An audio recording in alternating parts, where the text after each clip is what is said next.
Hello, everybody. I am your androgynous android late night DJ, Caster.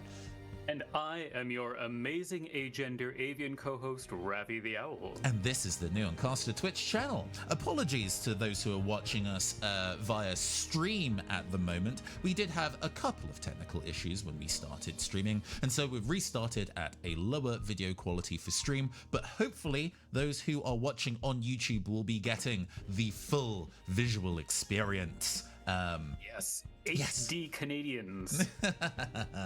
We did a lot of preamble earlier, so we're going to go and skip all of that for an essentialized thing. But for the recording, Rafi, why did you go and select Civic Story for today's session of Cold Cases?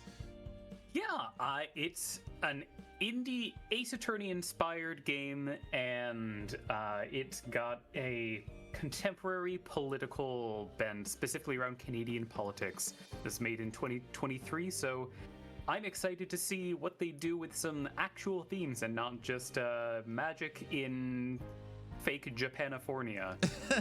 One of my favorite things about the localization of Ace Attorney is the Japanifornia decision. What an excellent thing, genuinely, unironically, an excellent thing for the localization team to have come up with for that. But yeah. I it's been interesting seeing like the indie games specifically referring to Danganronpa and Phoenix Wright in how they operate.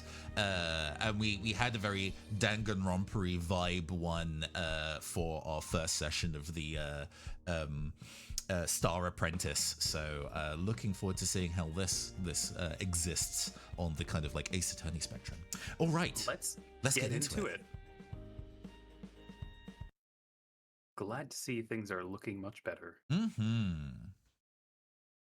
If there happened the game to be crashed right now, that'd be so funny. I was screaming. If I there expect it's just loading a good amount. Sure. If there are any other additional technical difficulties in terms of video or audio, please do let us know. Monday, May 1st, 18:50 a.m. Redacted, Canada. Great. A storm to start the week. Hope it's not a bad sign. At least the bus was on time. All right, back to the old grind. Better get to work. You can continue dialogue by left-clicking the continue button below near the bottom right corner, pressing spacebar. You can review history by clicking the transcript, and you can press the escape key or pause. You know, it's just set the controls if you want. Left-click on certain areas to move to them or interact with certain objects. Areas and objects. Okay, they'll glow. It is a fully 3D environment, so I guess you do get to look around. Okay, wow, look at that. Let's see. Anything around here that I can... Okay, it's just path to work. Ooh, swooping. Oh, that feels very like a Myst. If you ever played that back in the 90s. This very FMV game where we would just whoosh into places. Thus begins another day as an executive of Ad Nauseam Solutions, the PR and marketing company you work at. Get to work by going up the elevator down the hall. Better get to work. No receptionist. Receptionist ain't here. Ad Nauseam did win an award in advertising and marketing a few years back. It's what inspired me to look into the company, and now I work here. When I joined Ad Nauseam... This is news. Marketing. 5 things to do. I did not read that text because we were reading what was going on in the background, but that's fine. This award statue, when I joined Ad Nauseam, Tom did let me in on a dirty little secret. This award statue was actually made before they won as a joke, and then they actually won the award. They place the fake award in the lobby as an expendable inside joke and replace it if it gets damaged. I guess you can really fake it until you make it. Wow, I got an achievement for that. Let's see. Hallway. Click on an object. Oh, I guess this is the Steam release. It is available on both Steam and itch. Yes. Oh, 3D man. Oh, 3D man.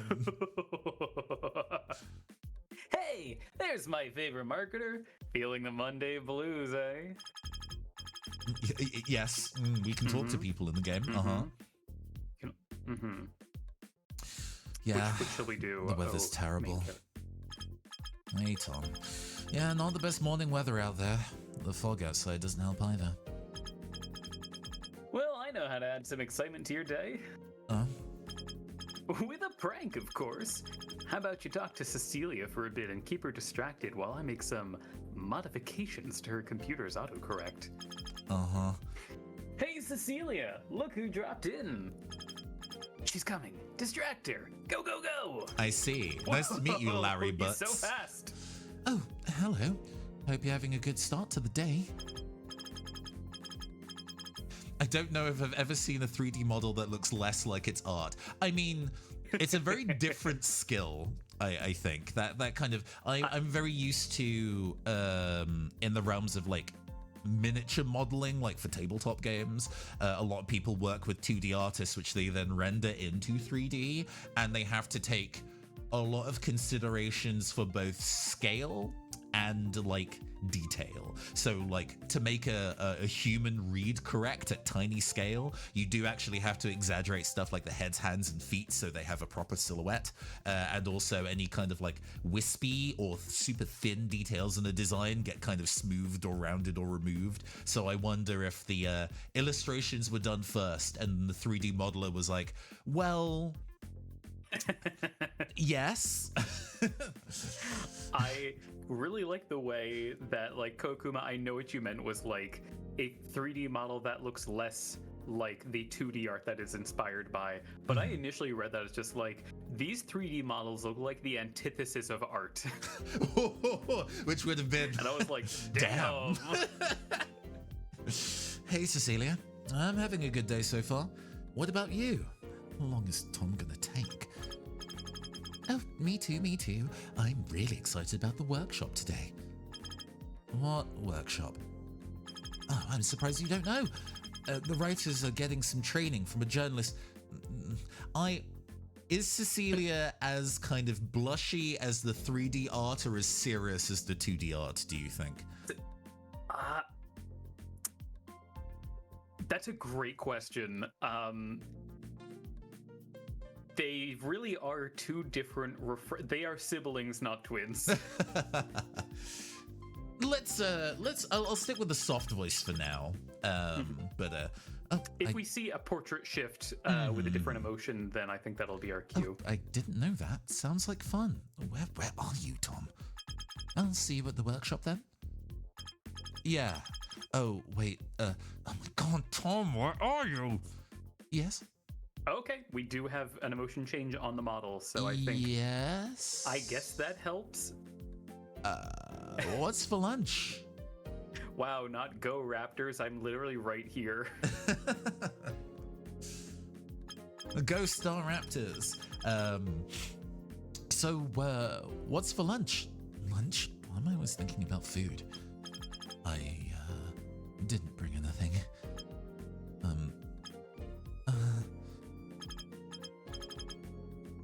He's so fast. Plowing good morning, Cecilia. towards the camera. How are you doing? Good morning, Tom. I'm doing well. We were just talking about the headline writing workshop today. Oh, of course. I totally hadn't forgotten about that. I'm looking forward to it too. Well, I'll see you two later then. Facade vibes, damn. Yeah. The walking speed is giving also a little bit of like Baldi's basics. Phew. It took longer than I expected. You took forever. I was starting to get really awkward. We had like 6 lines of dialogue. Oh, that's cute that the like his badge's face changes depending on his emotion.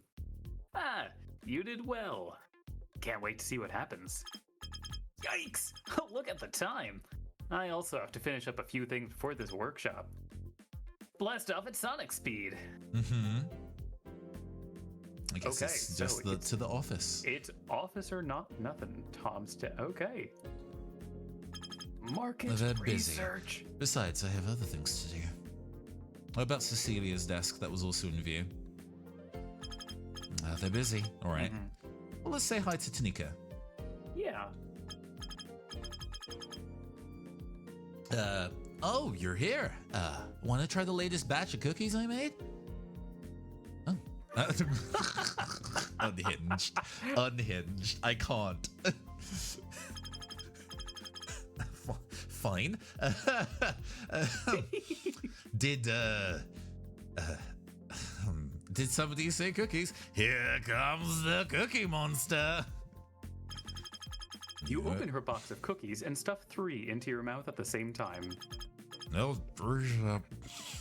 so Suddenly good. Jar Jar Binks? What? Reactions like yours make the effort worth it. I love looking at the start menu and just seeing, instead of start, it's just files. I can't see that at this scale. Oh, yeah, that's fair. Actually, it's good that you're here. I wanted to discuss some of the lines you wrote for the website. For this campaign... Sometime later. Yeah, that's much better. Thanks for the help. Oh, the workshop is starting soon. We're supposed to take our laptops too, I think. Huh? Ah. Oh, okay, Oh. that was a mandatory conversation. The homunculus. Hello, my name is Yvette. I'm a journalist, and today I'll be giving you some writing tips from journalism which you can apply to advertising. To begin, I'd like to do an exercise with you all. Yvette is just tiny and sits in the palm of my hand. Do you remember this image? Do you see a young lady or an old woman or a funyurinpa? Raise your hands. I have to like look to see the old woman. It definitely reads as young lady to me. Yeah. Young lady. Now, as you might remember, many people on the internet were divided over what is in this picture.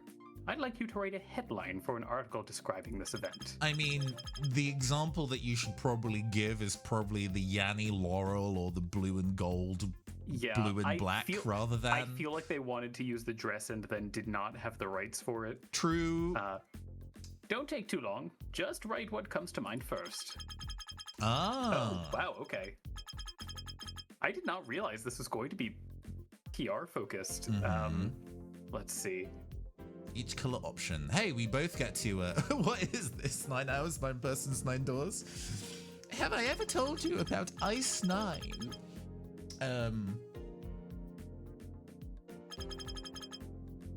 How will our headlines affect the public? Let's see. So, to me, it feels like internet divided over optical illusion. Who will win? I was thinking maybe. The same. I think yeah. Because or at least the end. I have a feeling that one of the things that's going to be happening here is the idea of factual reporting versus sensationalization. But both of us have journalism experience and are trained to not do that shit. So yeah, right.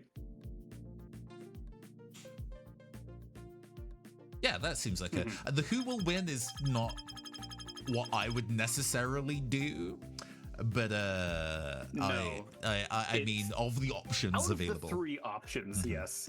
Okay, so Cecilia, I think, is much drier and less demure than the. What the heck is going on? I'm trying to write picture divides internet, and it keeps changing to prawn demands increment. A headline needs to be sensational. It needs to grab attention. You need to use words that evoke emotion and curiosity. Here's the headline I wrote when this story was going around. Internet at war over picture of woman. Is this the new Mona Lisa? Do we have historical precedent for that? Yeah. Oh, we have a question. Yes? Yeah, question. Do you actually work at a paper? Because, like, I don't... Okay, cool. Tamika's coming up. Shouldn't we be talking facts in the headlines we write? There was no war. Plain facts are boring. Nobody wants to read them. You just have to find a way to make the facts more attractive. I don't know if when we have some downtime, I don't think I've told the general internet about how I got fired from working at a newspaper, and that might come up in the stream today if this is what this stream is about. Right? Fucking hell. This... God. So we are working at a PR firm, and we are getting some training from a journalist on how to write sensational headlines, and it's fucking rich that that's the dynamic. The dynamic is the people working at a PR firm are like, shouldn't we be doing facts-based reporting? And the journalist is like, you have to juice it up. The internet was divided and arguing about this picture. Calling it a war made the article sensational and got people to click on my link instead of the 100 others that were reporting facts. Okay, so using war in a hyperbolic sense here is not my objection. My objection is, do we know, like, in art history, was there controversy about understanding the Mona Lisa? Like, if that was a thing, then I think that headline is fine. If we're comparing it to a painting that has absolutely nothing to do about, like, public conflict over art, then, like, I hate that headline, but it's fine. Yeah, this is much more of an easy to understand comparison point. The connection seems to be that popular woman painting. Oh, there sure was. Okay. Thank you for confirming that. Interesting. That's all we have time for today. Maybe next time we'll discuss images and subheadlines. Tip of the day. You'll do a lot of research writing a business plan, but that's just a start. When you're starting a business, you need to become an expert on your industry, products, and services if you're not already. Yes. I think that may be a different asset. I mean, I do enjoy that this game does have readable text for everything. That's quite impressive. Yes. But that workshop was pretty educational. I still don't agree with how she was telling us to present facts. I can't figure out why my next headline, USA kicks up a storm, has turned into Ugh sticks in a dorm. I might have to call IT tomorrow. Let me take a look tomorrow. Maybe I can fix it. Okay, sure.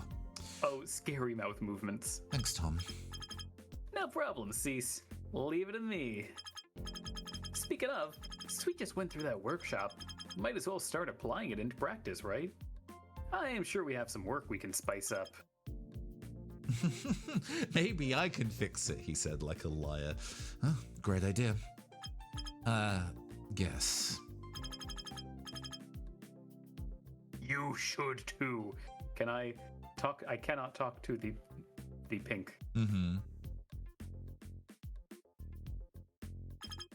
All right. Let's see if we can put what that lady said to good use. Month-year. Let's make some sweet headlines.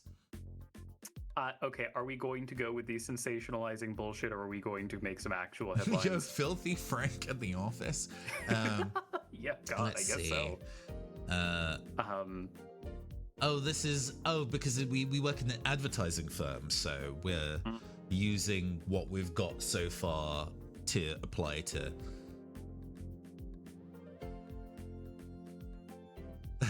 Dopal Dragon. I mean, good quality matters. Makes sense. That does kind of imply that your grandmother's flour is bad quality or something. But that's fine. I'm happy with that. It is. I think any of these combinations, I think, would be mildly incoherent. Yeah. We got another one. Optimize your furniture. I'm jazzed about this. This is definitely like an old school AI filter to kind of put effects on. Like this was in the period of time where a lot of different like graphic services had like put a weird graphical filter, which obviously uses a degree of a neural network to do, but not to the degree that we operate in now. I feel that it is. I like the kind of Bauhaus minimalist furniture energy of optimize your furniture, organize your belongings, buy a table. Yeah. Or do we want to do find your perfect table? I mean, buy a table is funnier. I think buy a table is funnier. Yeah, no, Izzy, this is definitely also, okay, yes. Get out of town. I mean, that is... all of these are very silly. Yeet yourself elsewhere 2023, folks. I mean, I guess it would be... Discover new places, explore the world. Yeah.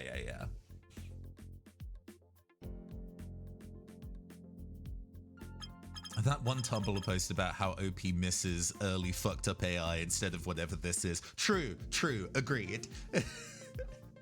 Wow, time flies. It's the end of the day already. Oh, jeez, it's pouring outside. I'm going to get home before the buses break down, and I'm going to get home before the buses break down and I have to swim. I see. See ya, everyone. All right. Later, Gator. Ciao. See you tomorrow. The recycling bin looked like it had the Team Fortress 2 logo on it. Finally home. It's raining cats and dogs out there. I think I'll get back and watch some TV. I think we're going to Bookshelf, actually, which has Sparks, a bunch of volumes of Spark City, a book, a person, Go Girl, something. While you're generally exploring the house before we look at TV, I'll go tell the story. Well, I don't want to be like, I'll tell the story, but only if you watch until the end. I'm not that girly. So yes, one of the jobs I had before my current line of work is that I used to work for a newspaper. Without going into the finer details about it, this newspaper used to also be involved with a television company, and the television company aired the UK version of Big Brother, which rules-wise is a little different to American, but we don't need to get into the finer details of that. As a result, it was part of our interest to regularly cover Big Brother as it developed and kind of, the changes between. It was a celebrity season, and one of the people involved was, I do believe, a boxing promoter who, since their time working as a boxing promoter, had come out as trans and was transitioning, but in their later stages. And one of the headlines that my boss wanted to put in the online headline was uses the T-slur to address talking about this individual, and I very immediately stood up from my desk. Is like, no, you absolutely cannot do that.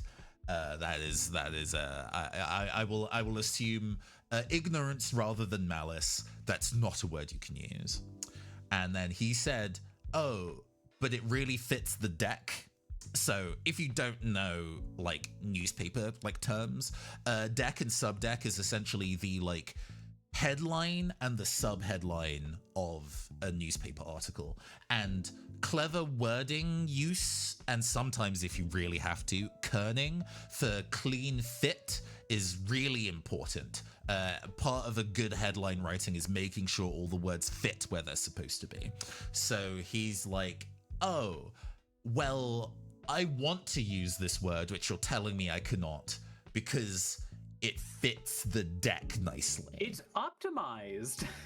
The way that I yelled at my boss, and not even in a kind of oh, I'm raising my voice to expect to up the urgency. I was like, no, you can't do that. That is incredibly transphobic. Don't be stupid. And then he comes over being like, just kidding, it's all jokes, thanks for letting me know, but there's no hard feelings. And I looked at him as like, there are hard feelings. That's absurd. I cannot believe you would ever suggest this. the way that I had to apologize to him later down the line for embarrassing him in front of all of the people that he is the boss of, and I'm like, I don't care if you were embarrassed. Why would I care about that? What do you mean I should have gently taken you aside and pointed out about the fact that you were wrong? And then I stopped getting shifts after that. And yeah, fine. Truly fine. Man.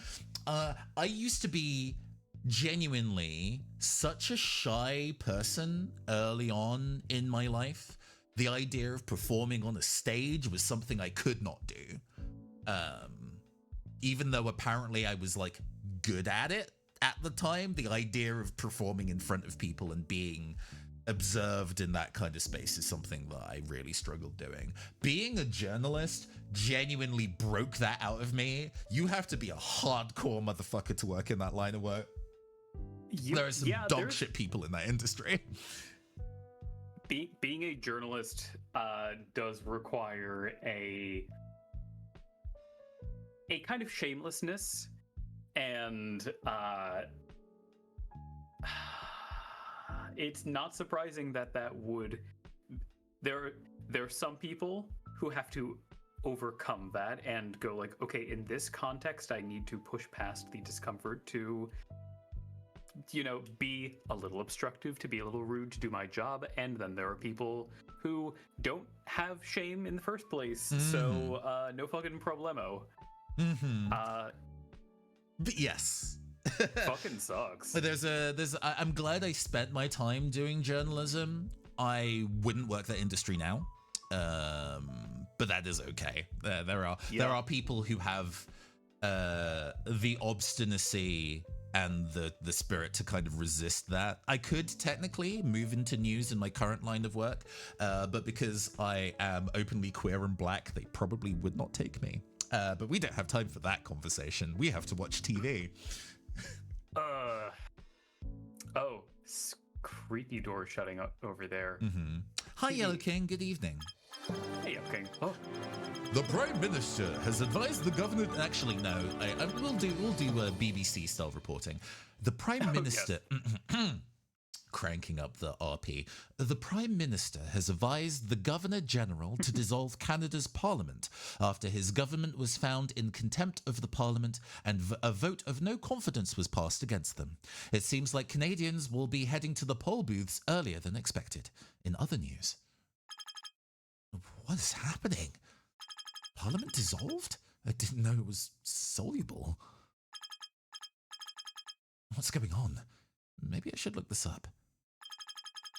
Investigation phase tutorial. Okay, we get to learn more using our laptop, TV, or phone.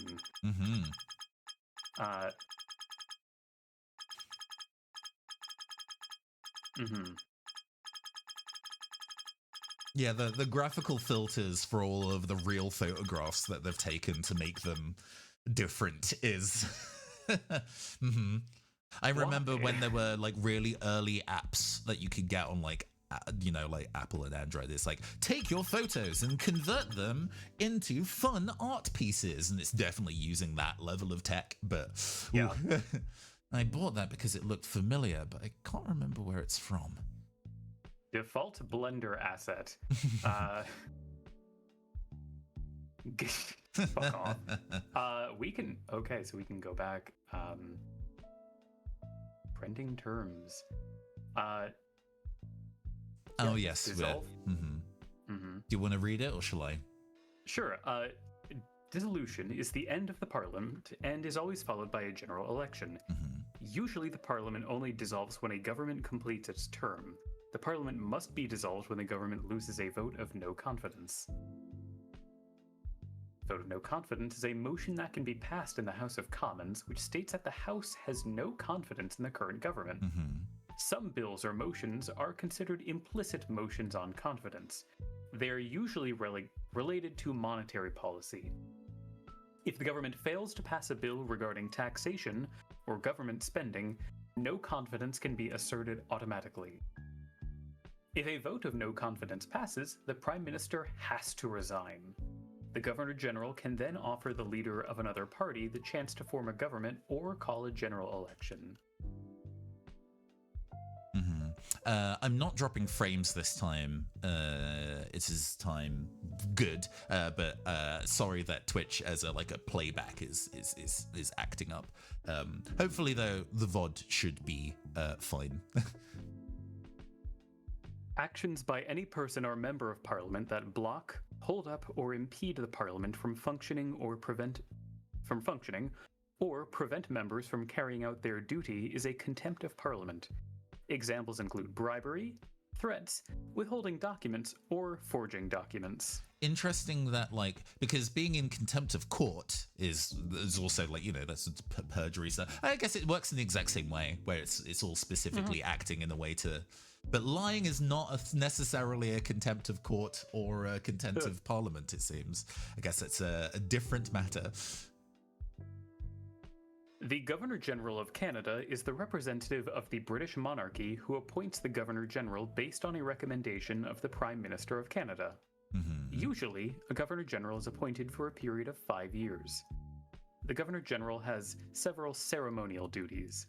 They summon the Parliament, read the speech from the throne, and prorogue and dissolve the government. They also grant royal assent in the monarchy's name to make a bill a law or withhold royal assent to veto the bill. Despite this, Canada runs independently from Britain as a nation.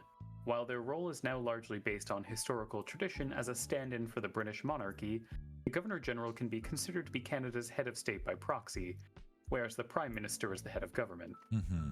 The Governor-General formerly represented Queen Elizabeth II from 1952 to 2022. As of 2022, the Governor-General represents King Charles III. Sorry for them. Right? At least it doesn't mean the government has fallen and anarchy reigns. Not that kind of reigns. Looks like the storm is getting worse. Better check to see if there are any alerts online or whatever else. You can check your phone, right? Yes.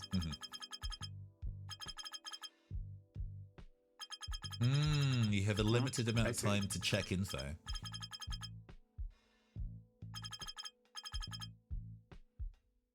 Do we want to look at the phone? I kind of suspect the TV is going to. My assumption is that the hierarchy of information quality is laptop, then phone, then TV. But I could be wrong. It feels like, especially with storms, I would probably A, check the weather app on my phone, and B, talk to a friend and see what's going on their end. Cruising says, so is being in contempt of Parliament a thing in the UK too? Or is that a thing unique to Canada's Parliament? I'm not sure. It feels like, well, I suppose everybody says that their own Parliament looks like a fucking clown house, but whenever there's any footage of going on in UK Parliament, it's mostly politicians just making fun of each other. But they're acting up so excessively, it's hard to tell whether what would be too far is contempt. Web, Flitter, and Wikipedia, sure. Feature different articles. Okay.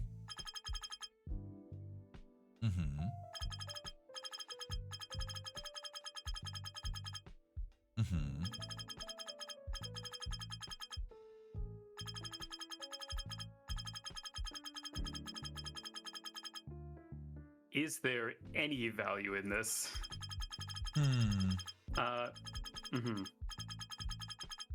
I mean, I've definitely played games where seeing what's going on social media and responding to that is an interesting and involved part of progression. There's a good, I guess, thriller, maybe horror, visual novel called Buried Stars. It's a Korean one about a bunch of people who have been part of a Korean a pop show, and they're about to kind of do the finals, and then the stage collapses, trapping them all inside, and it's how they deal with that while waiting to be rescued. And a lot of it is checking social media and seeing all the rumors that are swirling about all of you. It's very good. All right. I would like to check social media on my phone to see what's going on about the weather. So that's the button at the bottom, yeah? Great, another election we don't need. Parliament dissolved. These are strange times indeed. Now that there's an election, I wonder if aliens have their own elections. Does that mean that there's a space blueberry party? Could there be space tomatoes? What? I hate thunder and lightning. Thor, make it stop. We did what was necessary for the good of all Canadians. Oh, look at that character art. That feels like a person we will meet. The government was hiding information which is unacceptable in a democracy. Ottawa has fallen. What?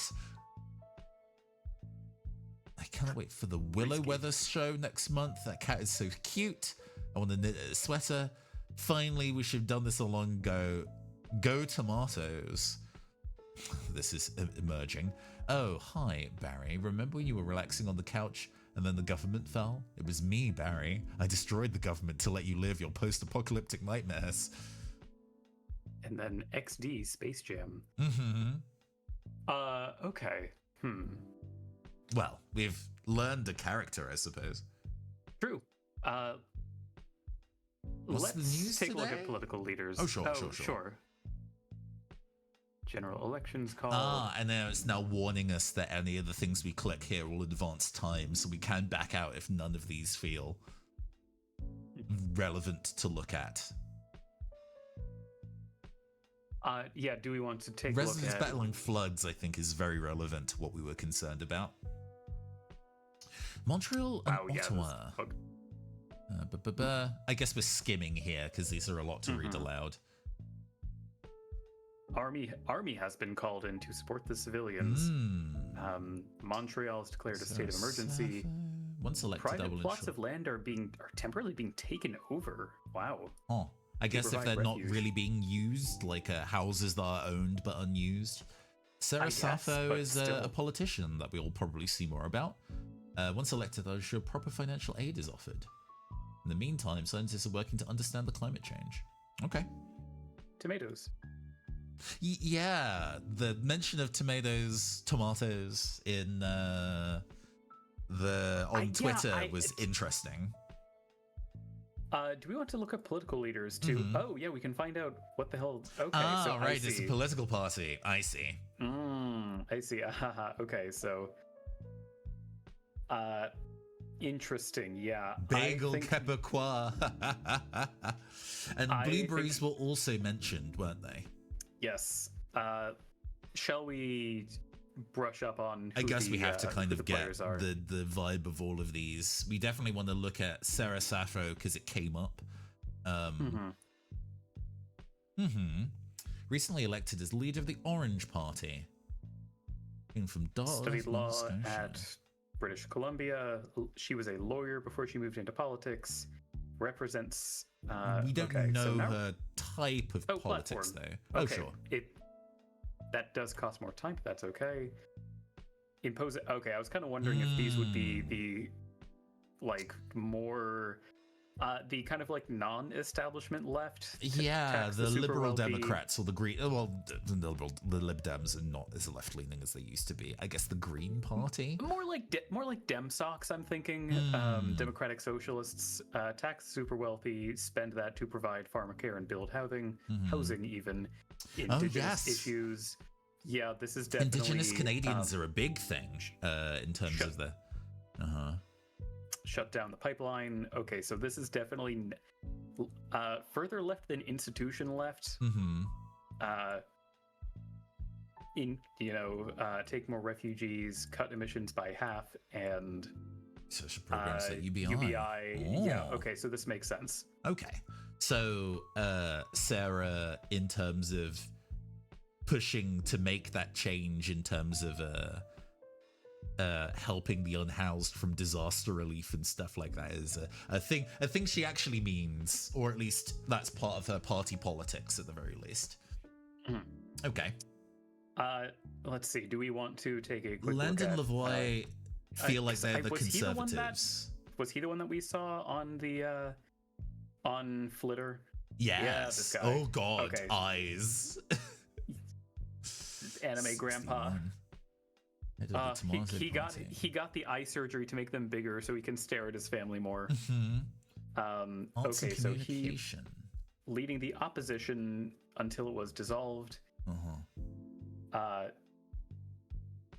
And I'm going to guess that he's pretty conservative, slightly increased taxes on higher income individuals and corporations and use those to, oh, okay, maybe not. Oh, is he like Labour? Yeah, he might be the kind of institution left. I will admit that my knowledge of finer matters of UK party politics, I'm not very good at. And the further we get away from UK party politics, the worse it is still. So I will do my best. Yes, this feels more of a Ruben stream than me, but I will do my best to.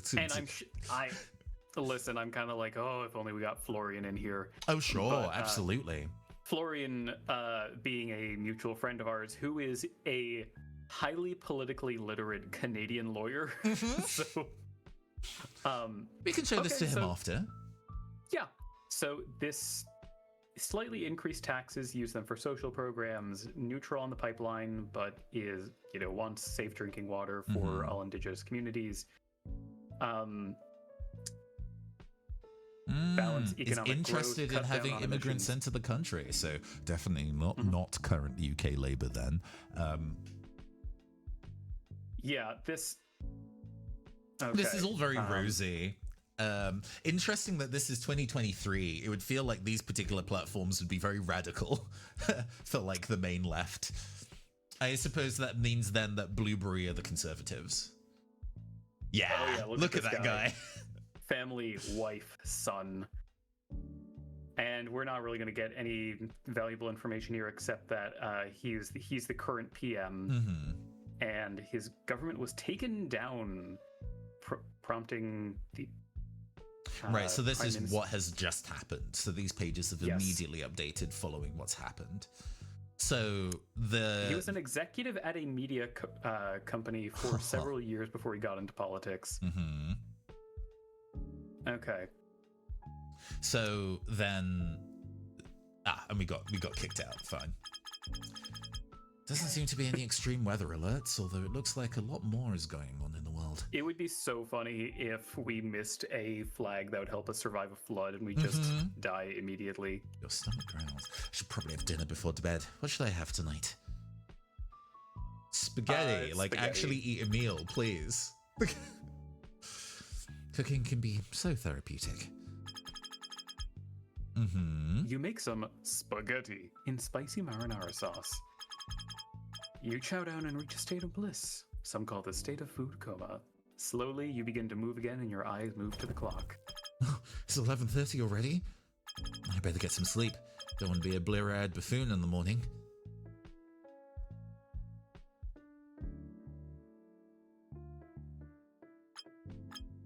One week later. Tuesday, May 9th, 7:45 a.m. Morning already? Bit of rise and shine before I'm late to the office. Gotta freshen up. Maybe I should. I brush before. Oh, that makes sense. I tend to brush before, I guess, because it's the order of operations. But yeah, after breakfast makes sense if you have the luxury. Interesting. Yeah.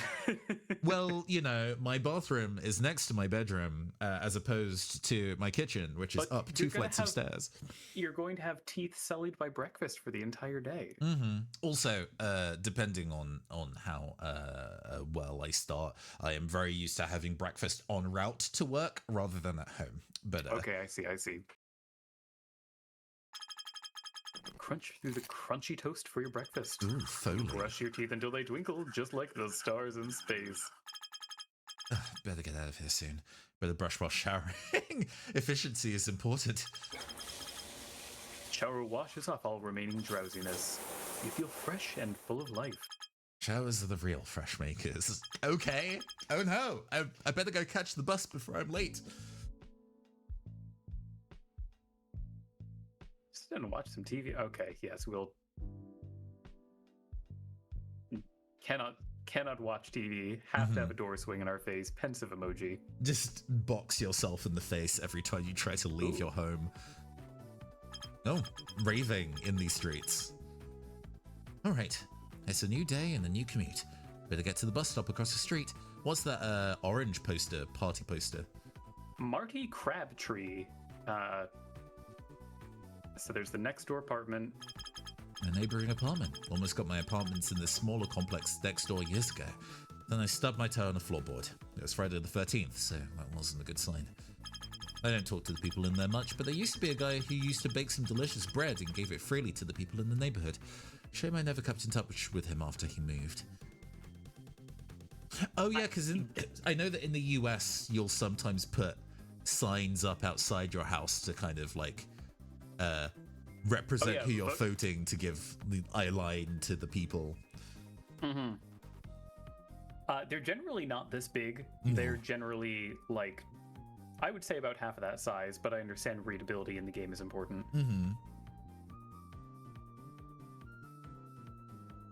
Ah yes, the jelly babies.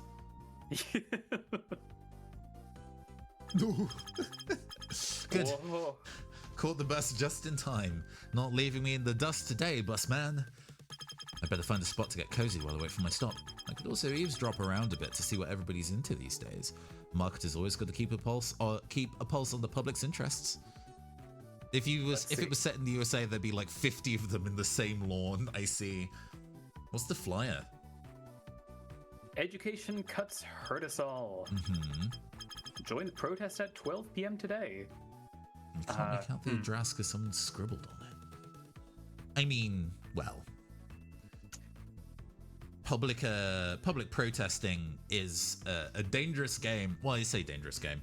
Advertising that you're doing public protesting on things like that is a difficult thing to do, because the more information you give, the easier it is for the powers that be to foil efforts and track the people who are attending. I guess a public flyer is probably impersonal enough to not make it an issue. I think broadly, if there is a protest that is that advertised, or advertised like that, I would assume it's a pretty inoffensive protest. The kind of protest that is honestly probably not going to accomplish much, but it might feel good and you might meet people who are like-minded there, but it's not going to be the kind of protest that's going to be making the people in power think twice. Shall we check out the talking passengers? For sure. They are there till the... So go ahead. You won't believe how much I paid in taxes this year. No. I'd rather pay my taxes than all those insane medical bills our neighbors down south have to deal with. So the Conservative Party are also called the Tories here. Fine. Let's see. There's curious passengers and the sleeping... The curious passengers. If they dissolved Parliament, why hasn't the Premier resigned? Federal politics won't cause the Premier to resign, silly. He's only in charge of the province. Learning. And phoning passenger and debating passengers. Law. I know it better than anyone. Call me. 1-800-ITS-LAWO. Johnson, Johnson, Johnson and Associates. Love yourself. And love each other. Love each other. Love yours. I'm fine with either. Kind of curious to see. Yes, Mom. I'll be careful. Don't worry, it's just a peaceful protest. I need to do this. If we don't stand together, who will? I've seen people paint their houses with them, essentially, in my local area. Oh, wow. Oh, here comes my stop. It looks like a lot of people in the election have the election on the brain, because since it was announced last week, people work quickly. I wonder if ad nauseum will get approached to promote one of the campaigns. Time will tell, but for now, let's focus on getting to work.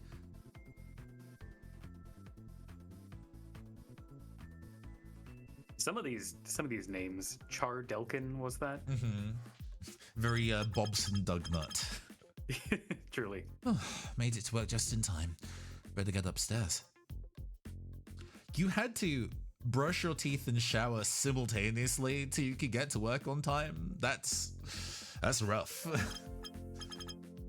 Hey, wait! Hold the elevator! Oh. Just kidding. Phew. Thanks for holding it for me. Is she wearing an arm brace? I guess so. Or a prosthetic, maybe? Good morning. How are you on this fine day? Yeah, I'm alright. Good morning. I'm doing alright. How are you? I'm fine too. Just another start of the day. The silence is awkward. Maybe we can talk about... Let's talk about Parliament. Absolutely. I want to see where her politics lie. I guess you heard about Parliament dissolving next week. Uh-huh. I did. Crazy business. What do you think will happen now? Oh, I'm sure it'll work itself out. Personally, though, I think the elevator reaches the floor. I have a meeting soon. I'll see you later. She heads out. I'm coming out. There you are. I've been waiting for you. The way he advances. A new prank awaits. This one is genius. You in? No. Nah, no thanks. What? You sure? It's a harmless prank. Plan is for me to put a sticker on Tamika's mouse laser while you keep her distracted. We'll see how long it takes her to figure out why your mouse isn't working. I guess it's an opportunity to speak to Tamika. Fine, I'm in. Knew I could count on you. Now go greet Tamika and be a nice distraction. Or just silently cheer me on. Mm-hmm. Hey, Tamika. Good morning. What's up? Parliament dissolving. I want to hear your views too. Did you hear about Parliament dissolving last week? Oh, yes. I've been waiting for the candidates to start discussing their policies. Oh, really? Yep. I already know the candidate I'm leaning towards, but it's always a good idea to hear them all out. The direct discussion of electoral process is incredibly on the nose. Agreed.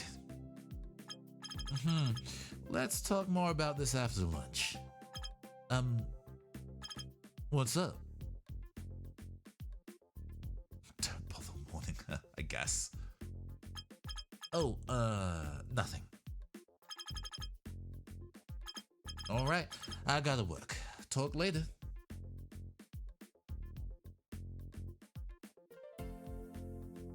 Dun, dun, dun. All right, what do we have on the docket today? A night about cars. Child's play. Let's rev it up. And so we return. You know what this reminds me of?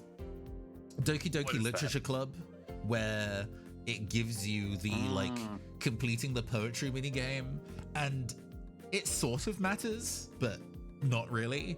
I wonder how much this will matter, because we weren't really evaluated on what we did before. So feel the power, conquer any terrain, book a test drive.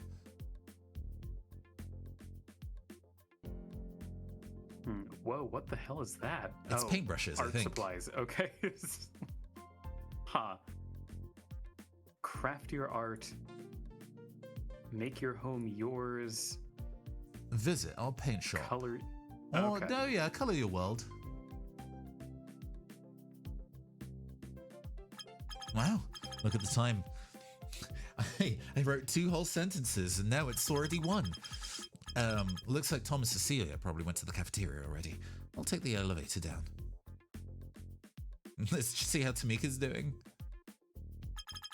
The office boardroom. Usually presentations, meetings, and workshops held in here. However, my co-workers have nicknamed it the could have been an email room. Classic zinger. Huh? What the? Why won't this mouse? Ugh.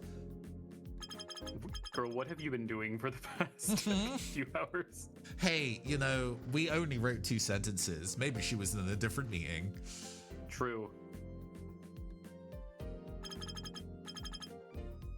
But why can't we prank Tom's desk? Printers. Ah yes, the printers, the bane and lifeblood of every office environment. If it's not breaking down, it's throwing a tantrum about its ink levels. I once looked into how much the office spends on printer ink, and that stuff better be made out of unicorn blood for how much it costs. The bolding and capitalization there almost implies that unicorn blood will be an important an energy drink plot. we can buy. Yeah, that's foreshadowing something. Mm-hmm.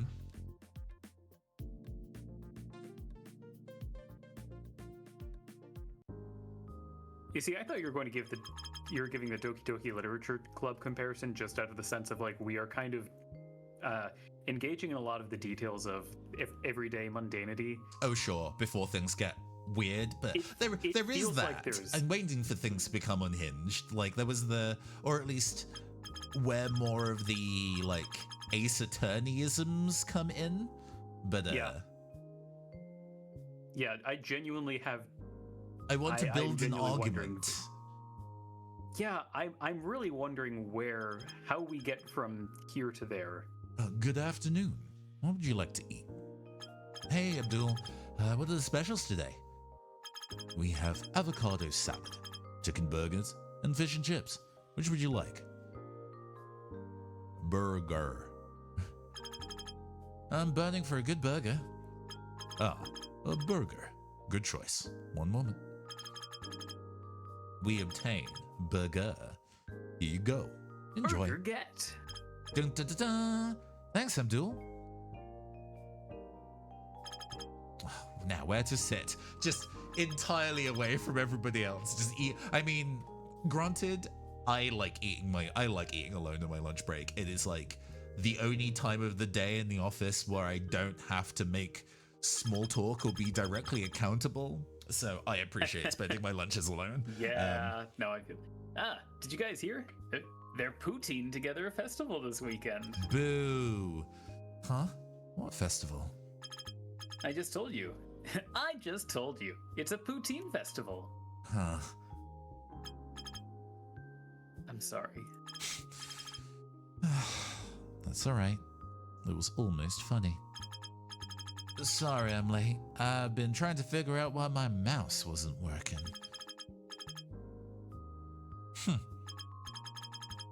Yeah, there's something wrong with the tech. Last week my autocorrect went haywire.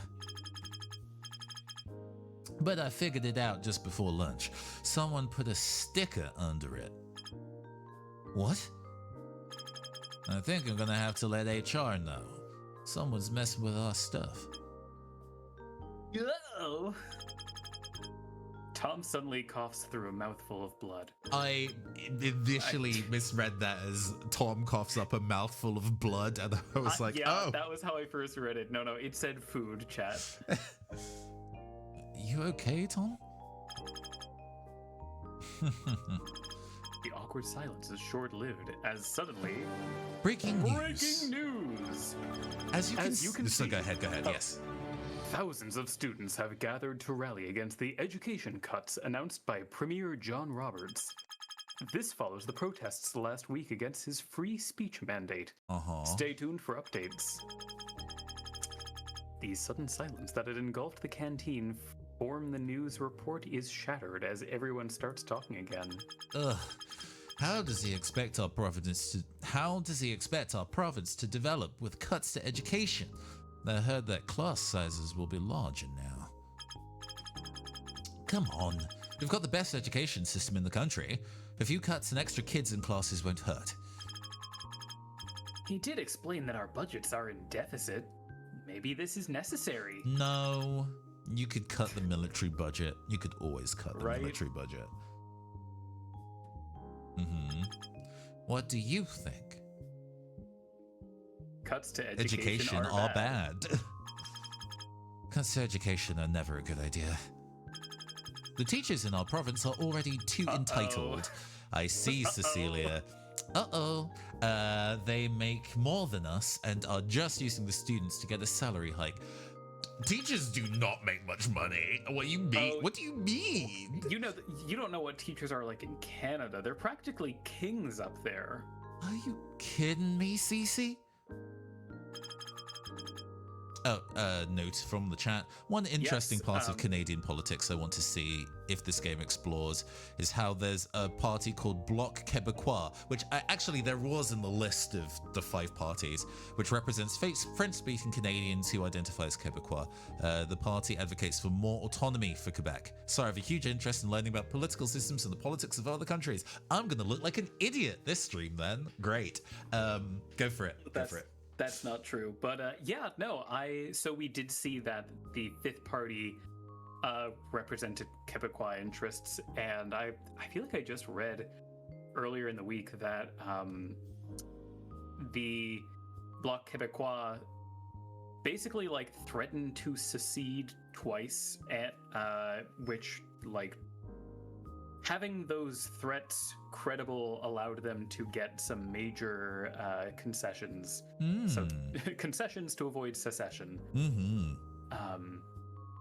I think one thing that seems very interesting about, I guess, focusing on Canadian politics as opposed to like American politics is that in American politics, because it's a 2-party system, functionally, there's not really any focus on coalition building. But with this, I'm really wondering whether coalition building will be a major part of this. Didn't she say there were other protests last week too? What were they protesting? Our Premier, John Roberts, he said that he'll cut funding to any campus that doesn't have a free speech policy. Hold on. Isn't that a good thing? Sounds like a good thing, but what it really means is that when someone comes to a campus and starts hate speech or brings down a community, the students will not be allowed to protest. Well, I don't see the problem. Let people say what they want. It's a free country. Students have the right to protest. What? Of course. Students have a right to protest against the hate speech.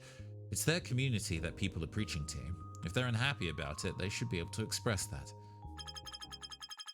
Seems to me that everyone wants to protest something these days. Oh, fucking, can I get some fucking Vine booms in chat for the truth bomb? Tom looks uncomfortable. Life isn't so rosy when people come and propagate hatred towards your community. What's that supposed to... Speaking of protests, wouldn't protests also be protected by the free speech policies? I don't see the point in protesting at all. The government will do what they must. If we don't like their policies, we shouldn't have voted for them to begin with.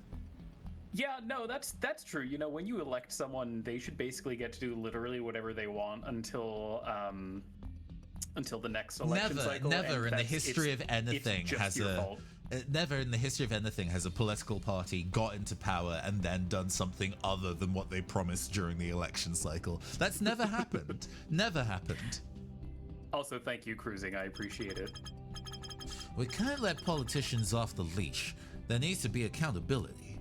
They are supposed to represent our interests, after all. Protests are fucking hot volcanic take. Protests are important. I'm suddenly reminded of that there was the person who did Cucumber Quest did like a Persona 4 fan comic a long time ago. And one of the bits and pieces in it is like in the initial area you explore within the kind of like TV world, you see like a room that represents the like culprit's mindset, and there's a noose in it, which is also true in the video game. And the joke that they make for it is like, hey, Yusuke, what do you think about nooses? Nooses are bad. Very good, Yusuke. Protests are important. Very good, protagonist. Yes. You've understood a basic fundamental truth. Yeah, you were like, oh no, I'm going to look so stupid during this, and then this is like, we're getting such softballs of like, you know, actually I don't think that we should bend over for fucking politicians. I'm just so used to like browsing like the BreadTube subreddit for like video essay like suggestions and seeing somebody, you know, be like, I thought that the new Superman movie was really interesting and here's a discussion on why, and we was like, oh, you're not a true leftist, and like breaking, and I was expecting it to be that level of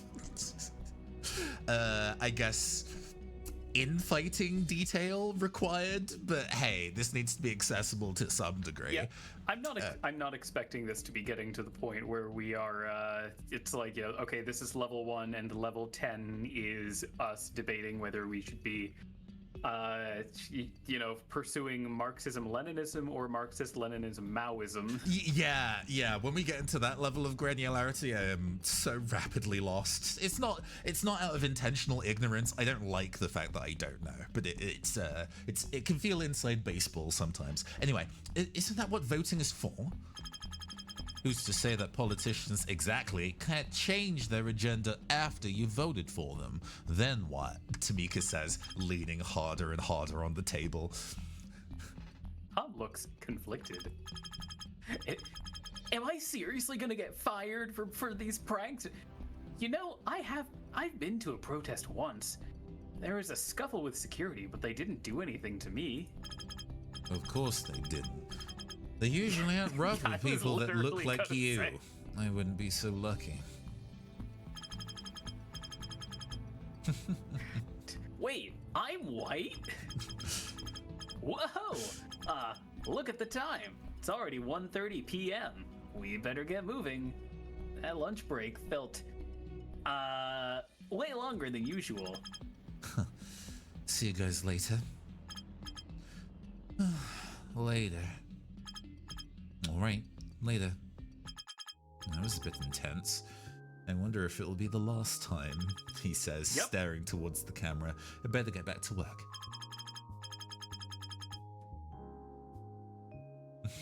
Don't worry, that was the one instance of politics in this, and the rest of this is going to be making I'm so wacky sick of politics in my video games, Rafi.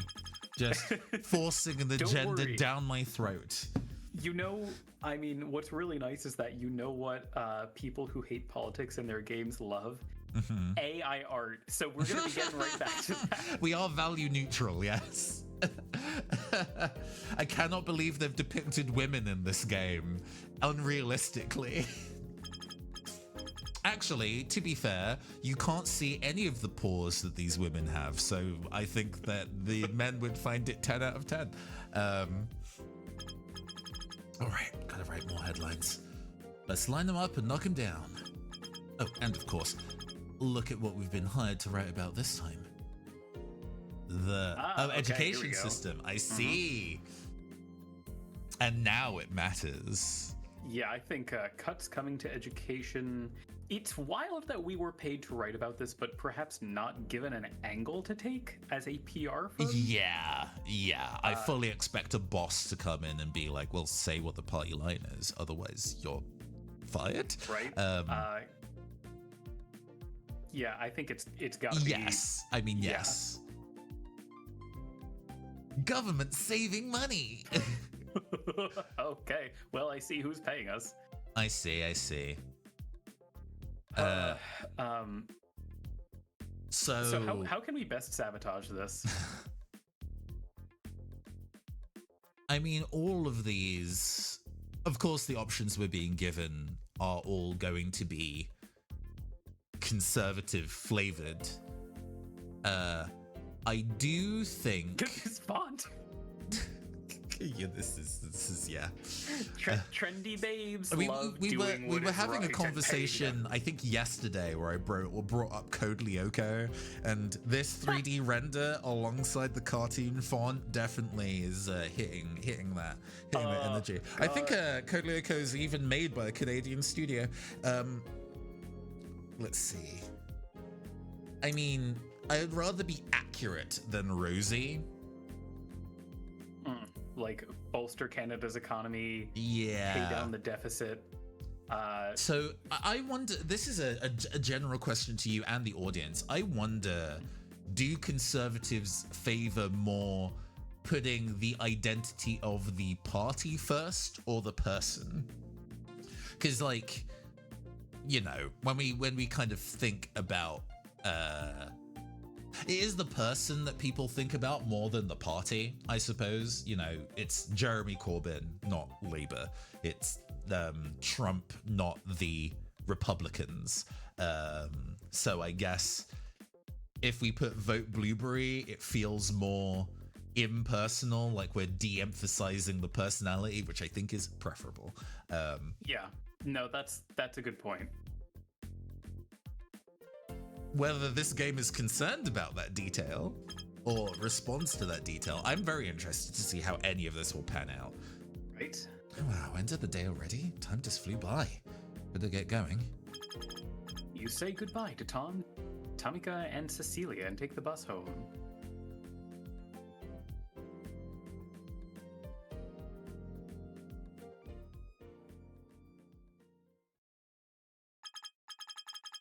I am beat. There was a lot of copywriting to do today. 4 whole sentences. That tense conversation from work comes to mind. There's bound to be more to the story than you know. Those protests on the news seem kind of serious. And I guess I might not grasp the situation fully based on how those guys were talking about it. Maybe I should take a minute to fix that. No, go to bed. Cube. Let's see. I took the lead last time. How do you want to go and do the research this time? Let's take a look at what our options are in terms of... Okay, so there's news today, where Indigenous just these tunes. 4 protests... So, okay, I think there's also going to be an element of this of trying to feel out the bias of each outlet, because we can see there's SNN, NI, I'm guessing this is like National Inquisitor or something. Yeah. Whatever this... Fox News, since it's like a hound kind of shape. Oh, I was for some reason reading that like a whale tail, but no, I think a dog or a fox head is much more accurate. And then G, which Guardian, maybe? What'd you say? Like the Guardian newspaper, because you get sure, yeah. Okay, so looking at those, none of these seem... So I already, like, protest crash summer school, I'm like, okay, so this is going to be shit. This is not worth. Let's take a look at what's on the phone for... yes, because we get different websites. Yes. Let's see, trending. Under the Man grits and Tories. Yes. Grits, huh? That's funny. Roberts defends policies. Cooking with Mondo? Wow. Report students and free speech. That I'd like to see how it turned out, right? We know that the protest happened, but we don't know how it resolved. Yes, for the British Broadcasting Company. Special report. Oh, no, you take it. Especially for the for the BBT. Special report. What students really think about the free speech policy. Oh, they did on the scene interviews. That's good. Our correspondent was present at the protest today and got a chance to talk to students. Here's what they really think about the free speech policy.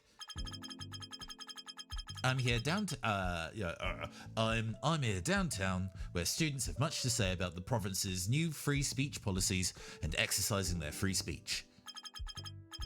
As accomplished as they were, some of the guest speakers at my university spread a lot of Islamophobic ideas. People say it's harmless and free speech. Then I hear it repeated all around campus and elsewhere. Then it's directed at me and my family. It does harm. I want to have the right to prevent such speakers from coming to my university and spreading lies and misinformation among my peers. Even though pro-choice laws have been passed, as a speaker at my college tried to even though pro-choice laws have been passed, a speaker at my college tried to rile up the crowd and convince everyone that abortion is a sin. I respect your views, but please keep them away from my college.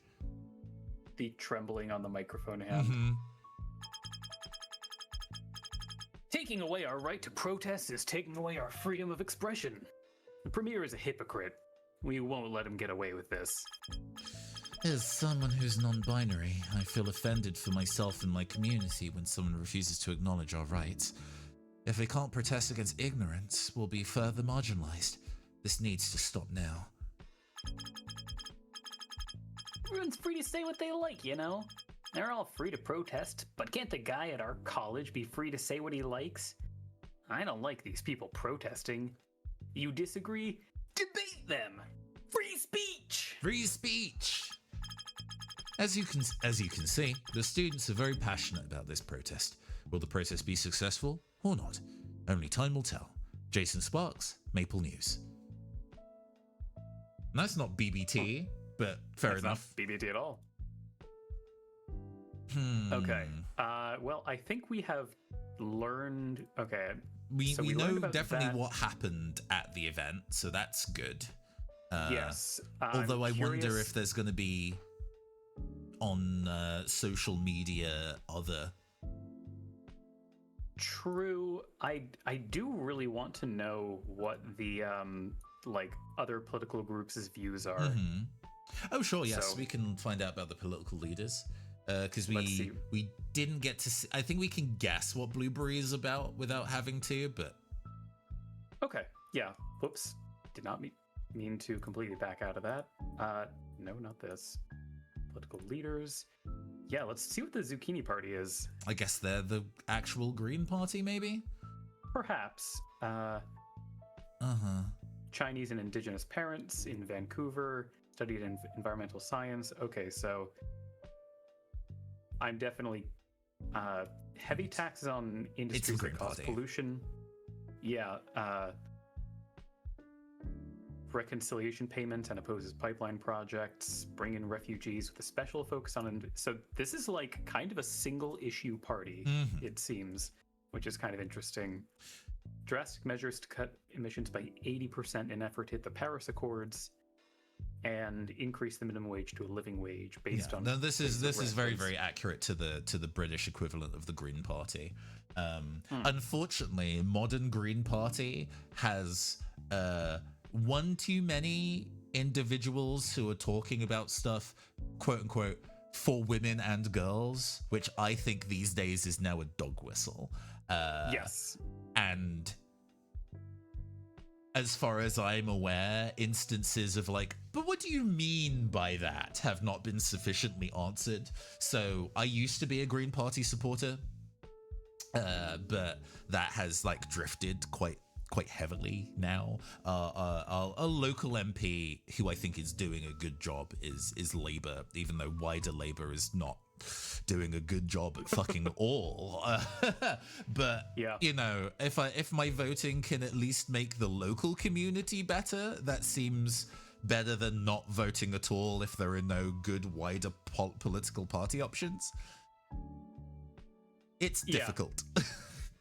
Meanwhile, the Green Party in America is a joke because basically,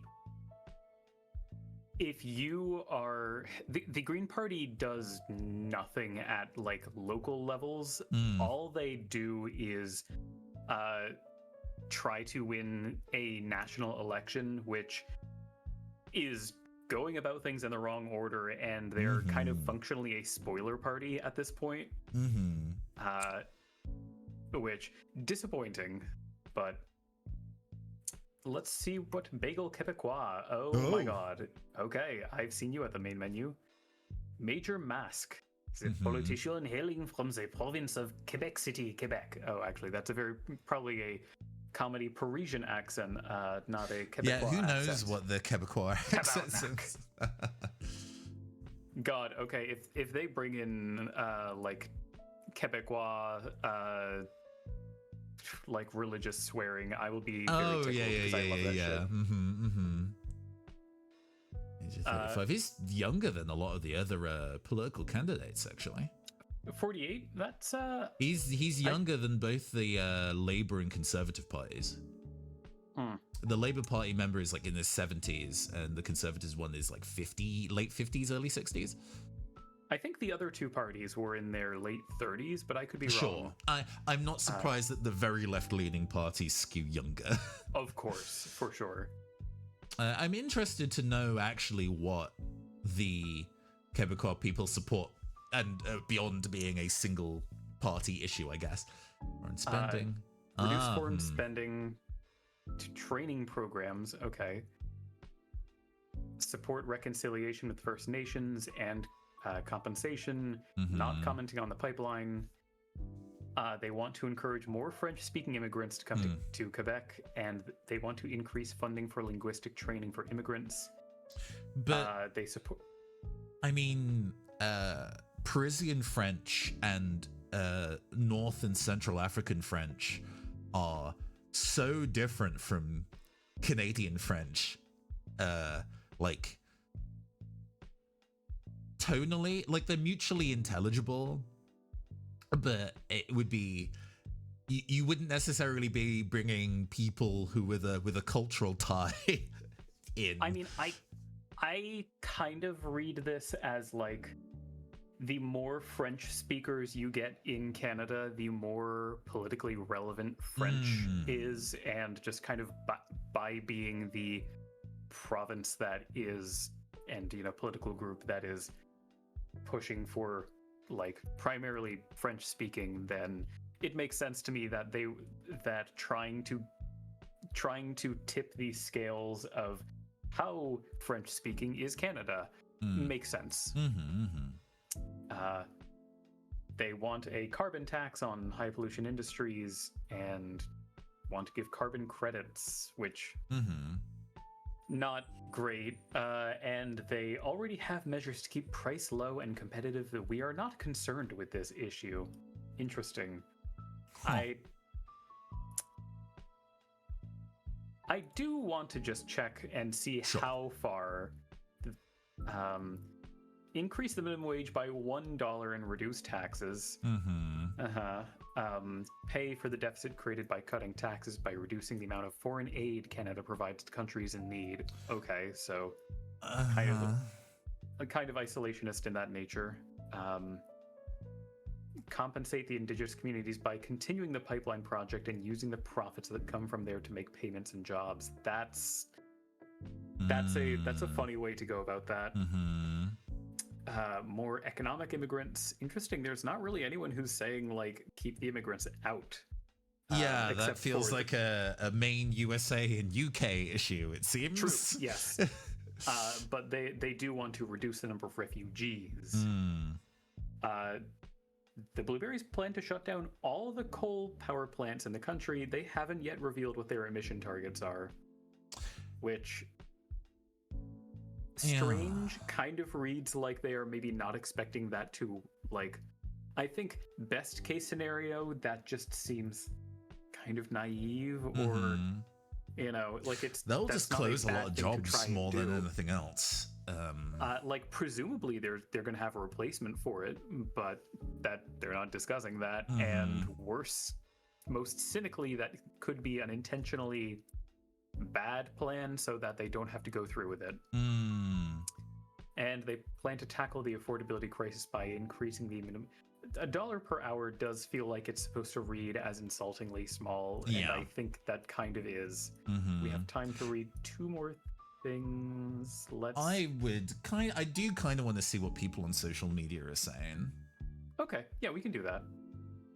Do you remember what the hashtag P was? So that's Wikipedia. Peoples.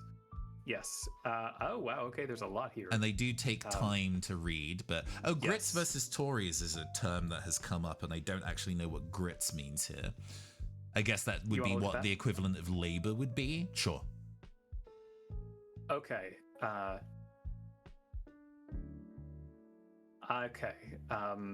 Grits come from the hardworking grit, sand, or gravel, implying a hardworking person. So, yes, it is the equivalent of Labour. Okay. And now, do you want to look at social media? Yes, please. Oh, it just... What? Oh, it... the last action you do is what forces the thing to close, so you actually have one fewer action than... Last time we were able to do it, but, That's a lot to think about. It'd be good to meditate on it.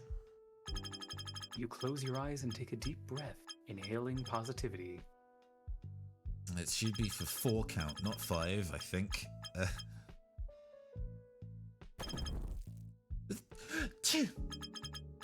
It's a good sneeze. Didn't last long, but it was relaxing nonetheless. You feel better. Ah, inner peace. Until suddenly you notice the time. You haven't even had dinner yet. Mm-hmm. Do we get the same options? Part of me wonders if watching the cooking show gives us more options for what to cook. Okay, cool. Do we want to take a comfort break? Since we're this has now been an hour and a half of current recording. So yeah, let's go and do that. We will go get water, go get snacks, go take a mean piss if you need to, and we will see you all in 5. The meanest. BRB. Okay, we're back, baby. Another week. Welcome. Another development. 8:30 a.m. Why would we make that our alarm clock? You just had to kill that dream, didn't you? I could stay in bed all day. Wait, hold on. What time is it? 8:30 a.m. Oh no, I have to cover the Morris press conference. I'm gonna be so late. But I have to sleep through my first 4 alarms today of all days. Oh, so you're just a mess. Apparently, no time to fool around today. You rush to freshen up and get out the door. The conference is soon. I better hurry. Lounging in the kitchen, you know? Ooh, maybe we should do our laundry now. All the laundry I'm not doing.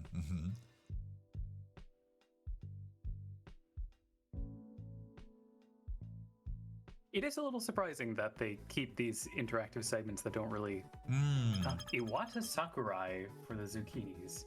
Is that who we... No, it seems like... these might be the equivalent of like MPs rather than Where are you? The conference starts in 20 minutes! Of all the days to sleep in, I'll be there soon, Tom. Alright, so hopefully I should be able to get there if the bus comes soon, right? Or not. That was too soon. This is a bad day to be late. Call an Uber, my guy. If I'm going to get there in time, I guess I have no choice. There we go. Better call a Goober. You take out your phone and use the popular Goober rideshare app to summon a taxi for yourself. It says I'll be here in 5 seconds? That can't possibly. Wow. That was fast. They've got really good brakes on these things. Oh, it's a share. So, 1 seat left, so it looks like a full house. Or car.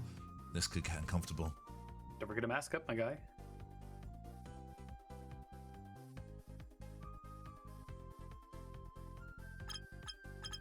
Good morning, boss. See you heading to the science center. Yes, how long will it take? Should be about 10 minutes. You're the closest, so I'll drop you off first. Strap in and sit tight, my friend. I'll get you there in no time. Perfect, thanks. I should hopefully just make it in time. The radio is playing. The driver is humming a soft tune. There's a businessman sitting in the front seat reading a paper. There's a young boy sitting beside you playing games and an old man on his other side looking out the window. How will you pass the time? Hey kid, got games on your phone? Do we want to examine passenger to see if we can see what they're reading? Yeah, that sounds like a sensible plan. If we're trying to dig into the intrigue. A businesswoman in the front seat seems to be reading a newspaper. You can see part of an article. Tomatoes reveal climate platform. Tomatoes will focus on implementing a carbon tax if they win. Critics say that carbon taxes will harm more than help, but some experts claim carbon tax will help address... I can't read any more from here. Yeah, that makes sense. We have 3 actions. I want to talk to the kid. Oh, hello. You like games, don't you? Sometimes I feel like I'm in the game and everyone around is an NPC. But wait, what if someone else is the player and I'm the NPC? Guess I'll never know. The boy goes back to playing his game. What a weird kid. Do you want to roll the dice with an old man's opinions? Sure. I just got back from Florida since summer's almost here. I wanted to spend more time with my grandson, but he preferred his games to me. The world is changing quickly. I guess we'll have to adapt to the new reality. Makes me wonder if there's still a place for these old bones. Now I really sound old. Hey, boss, we're at the Science Center. You'll stop. Have a good one. And right on time. Thanks a million. Take care. The press conference starts in a few minutes. I better find my colleagues quickly.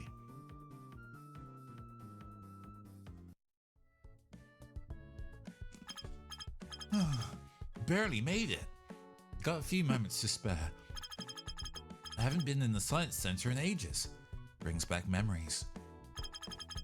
I should go find everyone before the Prime Minister's conference starts. Okay, we're going up to the Science Center lobby, whether we like... Okay, so that's the conference area. Fantastic fossils, energy engineering, space object, indigenous innovations. The kind of harmonica is not the kind of instrument I would expect for theme of museum, but go off. Right. What are some indigenous inventions? Yeah. Oh, early sunglasses. Ah, yes, Inuit snow goggles. Cool. Used by the Inuit peoples in Northern Territories. Igak were made from driftwood or bone. They were designed to prevent... that second one's an L. Ilgak, I guess 2 A's. Made from driftwood or bone. They were designed to prevent snow blindness. Definitely cooler than your average snow goggles. Bowl. It says this bowl is an indigenous ancestral object made out of birch bark. For some reason, it gives me a craving for some hot soup. An adze. It's a versatile tool. Cultures across the globe developed tools that looked like this or had some variations. I guess even very different cultures can have many things in common. I genuinely find it super fascinating from an anthropology point of view that basically every major culture across continents in the world separately invent paper and shoes. And roughly around the same time. It's, a necessity that happens to be in the nature of like humanity's development, and everybody's like, we need to stop our feet from just being fully torn to shreds as we go exploring. Yeah. Ah, yes. The first Canadian airplane was made by the Welft brothers. The Left brothers? The W is silent. I wonder if that's true. I think it's supposed to be a pun on the Wright brothers. Oh, duh. Yes. Okay. But why? It's not like the Wright brothers are a commercial. Also, how the fuck did we get up here? Neck extends. Everyone's eagerly awaiting the Prime Minister. I should try and look for my colleagues. Maybe they're near the podium? Sorry for skipping past that. Yes. I got the general gist of what they're trying to say.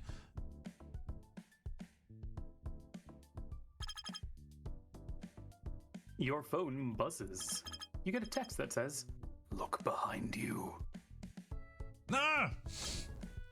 Ah! There you are. Jeez, did you have to scare me like that? Yes. Now get over here. Look who I found. You made it. It's so strange that her 3D model is always blushing. Yeah. Especially considering the characterization she gets, like, politically. And even just the 2D art, yeah. Because she's not blushing in the 2D art. She's as serious as her politics are in the art. So it's, like, odd. Anyway, we thought you got lost or something. Got lost or something. I did get a bit lost, but I found my way to you guys and not a moment too soon. Oh, shh. Sit down. It's about to start. Ha ha ha. Here we go. Okay. Good morning, everyone. The crowd falls silent at the Prime Minister's words. Greetings, my fellow Canadians. Thank you for coming. As you know, I am Blueberry Party leader Finn Morris. With another election looming, we want to make it clear to Canadians that we are the right choice to continue leading this nation with the same impeccable track record we've accomplished over the years. I know that the environment is a big concern for many Canadians and wanted to talk about how my government plans to help. We have a plan to move portions of our electricity generation off coal and onto hydroelectricity and nuclear power. Okay. Portions, he says, despite online it was saying all of it. Over the next 10 years, we will shut down power plants still relying on coal and create alternative power plants in regions across Canada. We will also be creating a set of strict guidelines for all industries in Canada to move our nation towards green technology. But you still want the oil pipeline though, right? The tax and spend tomatoes are proposing a carbon tax. I don't believe that we can tax our way to becoming environmentally friendly. We don't need tax to make changes. We need strong policies. We at the Blueberry Party are confident the people will see the truth, that our policies are the right choices for the environment. I will take questions now. Why do you dress like a Yu-Gi-Oh character?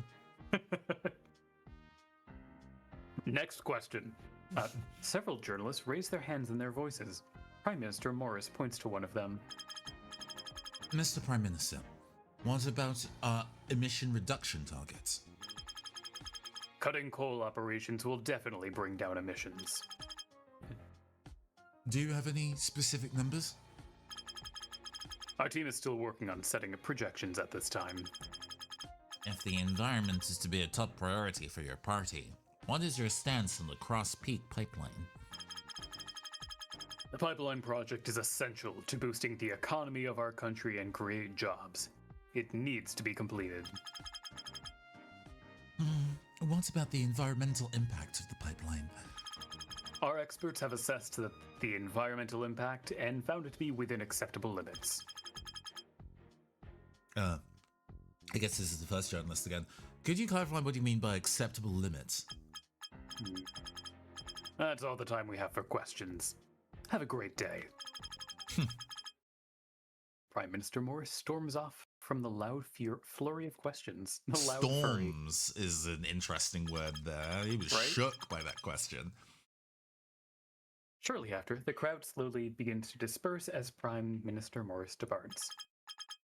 That was interesting. You can say that again. It made perfect sense to me. They are so... Everybody is very clearly aligned in terms of what they believe, huh? I'm the clueless white guy. Which doesn't seem... I don't know. Maybe that's fine, but... How to put this? It's a thing we'll talk about later, but there's something around the... It's very rare in things like this where characters are like, oh, well, the majority of my allegiances lie with this, but this is a thing I have misgivings about. Excuse me. Usually when it comes to games with like factions in them, they never have that kind of complexity. It is always the eating babies party. And it's just that through and through till they die. And it's like, surely there's something about the demons eating babies party that you have some compugnations about. No. Let's head outside and talk on the way back to the office. We still got work to do. Leave to catch a goober with your coworkers. What network they're from.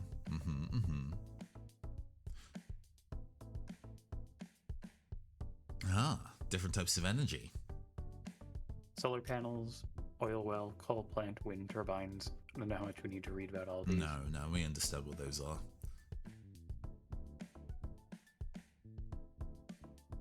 All right. Visit us again. I'm back to Rave Street theme. You arrive outside the Science Center with your colleagues. We should get back to the office now that the conference is over. What are we thinking? Bus or cab? I've already called a cab on Goober. Should be here any second now. Don't you mean any minute now? Jesus fucking Christ. I was standing way too close to the curb for that. I felt my heart leap up into my chest, into my throat. I stand corrected. The Goober arrives soon after Tom calls it. It's the same driver as last time, but this time there are no other passengers. Oh, hey, you again. Come on in, everybody. Let's all talk on the way back to the office. I call shotgun. I feel so cheated by Jaden Yuki. Like, no, these are all these are all characters from fucking really Yu-Gi-Oh! GX. Or yeah, it is GX. Chaz Princeton. Those signs must be the political parties for different candidates. I wonder which one will be elected to be this region's MP. Yeah, I thought so. I also wonder who's going to clean up all these signs when the election's over. They're popping up everywhere these days. I don't know whether US politics works in the same way, but voting for local MPs also gives the number of seats in the actual parliament, and then that is who determines what the majority party is. So there's a big influence in how many MPs of a particular party are elected in who is then the main. It's quite similar in America, yeah. You were saying you felt quite cheated by something? Oh yes, we got a full like objection, vocal bark and splash, and just nothing came of that. It feels like there has to be a debate that will happen later. I'm praying. All right, plot a course to ad nauseum. Warp speed, Mr. Gooby. Yeah, don't call me that.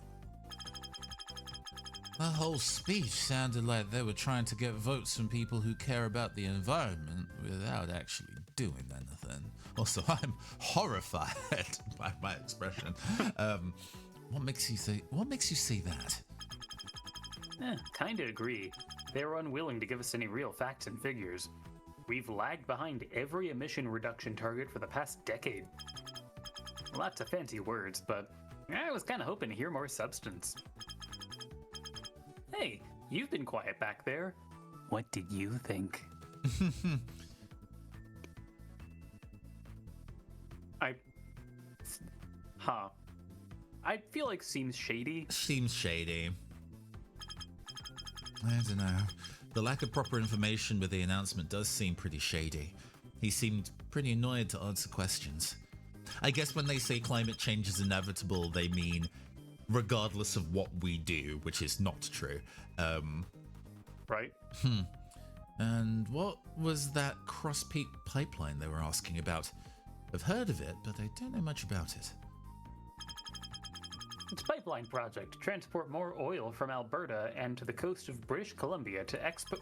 It's a project that trespasses on the rights of Indigenous people, and there's going to be a danger to orcas off the coast of BC.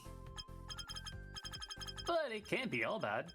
They're going to invest the profits gained from the pipeline into renewable energy projects. That's good, right? Using oil to... It's too harmful. I don't know. Sounds like it's too harmful and problematic overall for a lot of people for it to be really worth it. I'm just wondering if he was right about carbon taxes. Well, the government shouldn't harm the environment or harass the indigenous people for the sake of profit. Carbon taxes can actually be great if they're implemented correctly. How do those work? I'm not exactly sure. But they... There was a hitch, but we seem to be back now. Okay, I'm just going to give it a second because I can see that my computer is still going. Yeah. We got a virus scan these carbon taxes. Oh, it still go. Oh, okay. Oh, man. I love technology. I Technology is love really our technology. friend Technology's today. been great to us today. Mm-hmm. Climate change is inevitable. No, that felt like it was such a. I don't feel like I hear anyone use that rhetoric of like, well, we're all fucked anyway. Who gives a shit?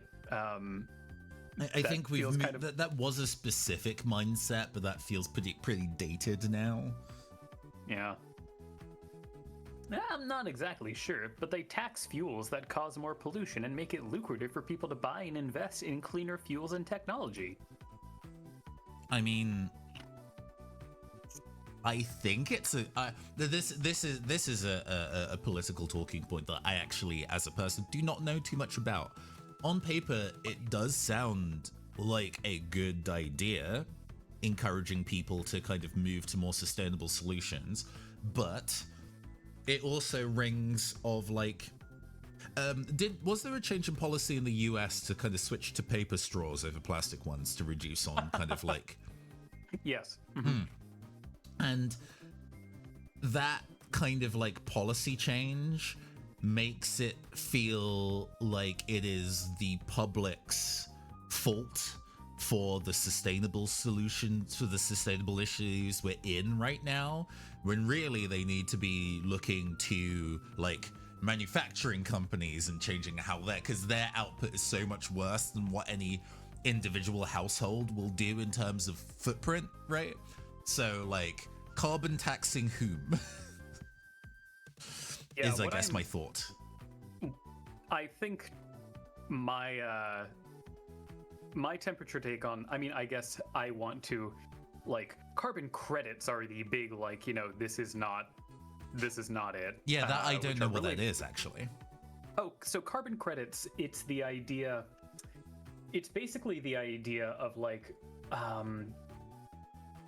if I'm remembering correctly, I might be messing up my terminology, but it's that idea of like, you know, oh, we're going to plant a tree for every, you know, whatever of emissions we do. And it's like that. You can't just plant a tree for every tree you burn down. This does not. What I'm seeing on Wikipedia is that some experts observe that a carbon tax can negatively affect public welfare, tending to hit low and middle income households the hardest and making their necessities more expensive. Sure. For example, the tax might drive up prices for petrol and electricity. Alternatively, it can be too conservative, making comparatively small dents in overall emissions. You can try and redistribute the revenue generated from carbon taxes to low-income groups by various fiscal means. Such a policy becomes a carbon fee and dividend rather than a plain tax. Right. Okay. I'm inclined to say no confidence. Yes. With that explanation, I don't think carbon tax is the way unless there's more specific. I don't know. Carbon taxes don't sound like they'll actually reduce the amount of pollution, just make it more expensive to do normal things, sure. I think it's something like that. To be honest, it's kind of weird.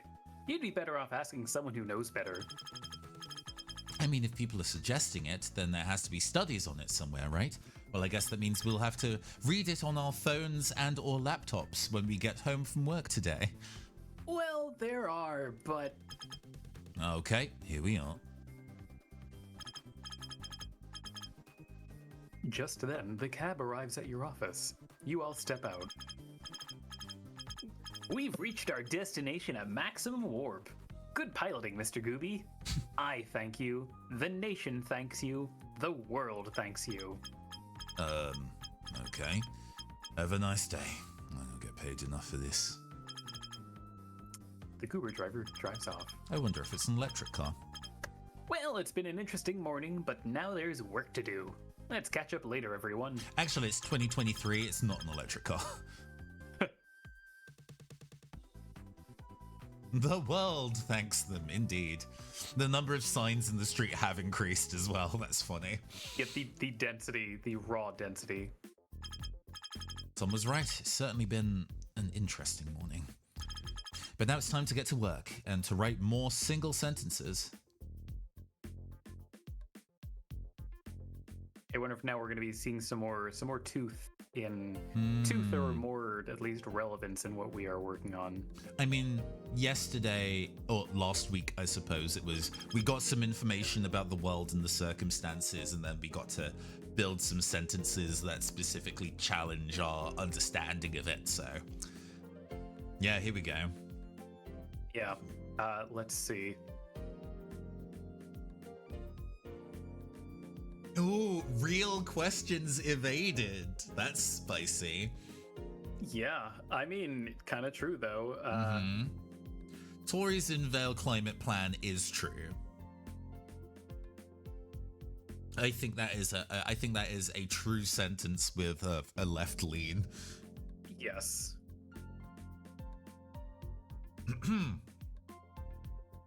Write your own destiny, I think, is a nice turn of phrase. Yeah, saying be mightier than the sword. Unleash the writer within. Awkward. Get a fountain pen today. Buy a pen now. I like fountain pens. A friend of mine yesterday, I placed an order for some ink and it came in the wrong color. And a friend of mine who would be going to a place that I know has a very good fountain pen store was like, "Oh, can you do me a solid and go pick up some hot pink ink while you're there?" Because that's what I was looking for. And then I didn't get to see her for like a month and a half, and I've only just retrieved them yesterday. And it is very good. I love the color. Hell yeah. I just noticed that this calendar is split up into 5 weeks of 6 days each. What the fuck? I'm switching to my shocked emote for this because genuinely, what the fuck? Why? Now we have some deep lore. That's so weird. Why would they do this? Okay, moving on. Also, I'm sending you a picture of me doing a writing test so you can see the color. Ooh, oh, look at that. Also, okay, hold on. Why that phrase specifically? Oh, so whenever I test it, so for chat, what I wrote out says Japan only PS1 fighting games. Generally, when I test a pen or try to do like a handwriting test, I will always just, if I have a book open or a YouTube video open or anything, I will like pull a sentence from it and write that out. And Punchy, who's like a British speedrunner who I really like, released a new video yesterday talking about the worst Japan-only PlayStation 1 fighting games. So it's like, that seems like a sentence with a good range of different letters, capitals and lowercase, for me to kind of use that as a sentence test. No, that's great. Looks good too. Also great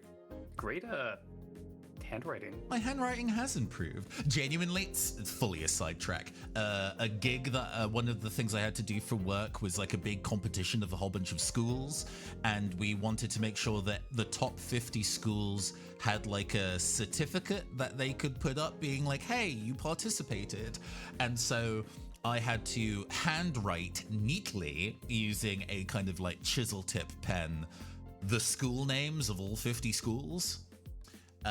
So I genuinely kind of learned a font, as it were, for a display font for for title writing. So yeah, I now write like that whenever I use a chisel-tipped fountain pen.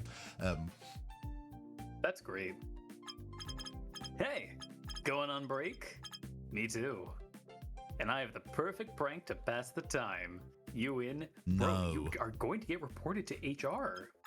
No thanks. Really not interested. Come on. Just gonna swap out some pictures in Cecilia's cubicle while she's grabbing a snack at the cafeteria. It'll be really funny. No.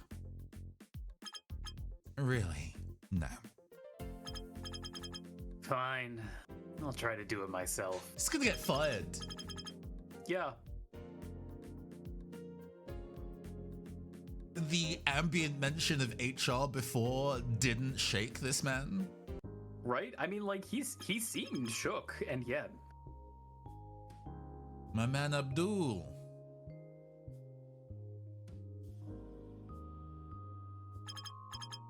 Hey Abdul, how goes it? Oh, hi. It goes fine. What can I get you? What's on the menu today?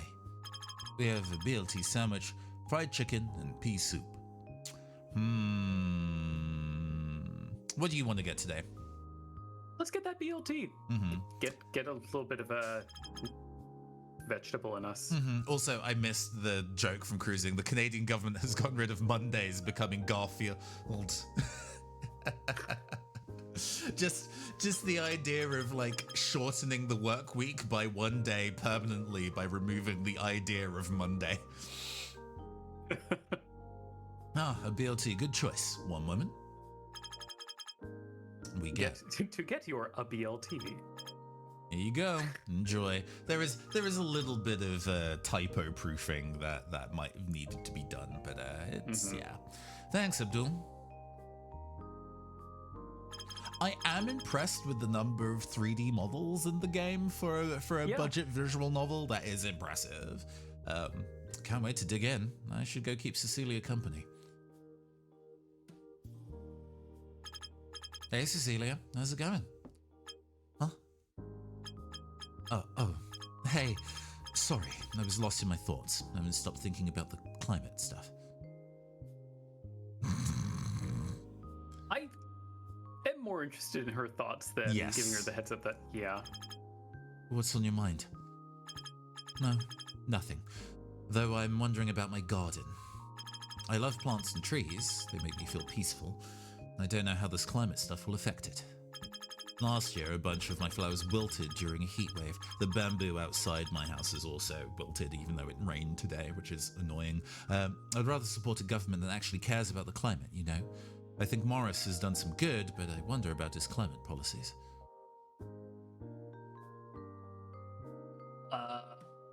I mean, we're not saying climate change isn't an issue. Yeah, wait for the climate. feels- Yeah, let's wait until you see what he actually says about it. Or other people have said about it, sure. Let's wait and see what the other parties are planning.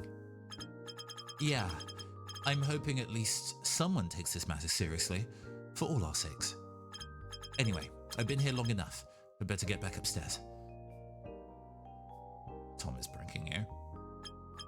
FYI, Tom is pulling some sort of prank in your cubicle. No full stop. What? That little...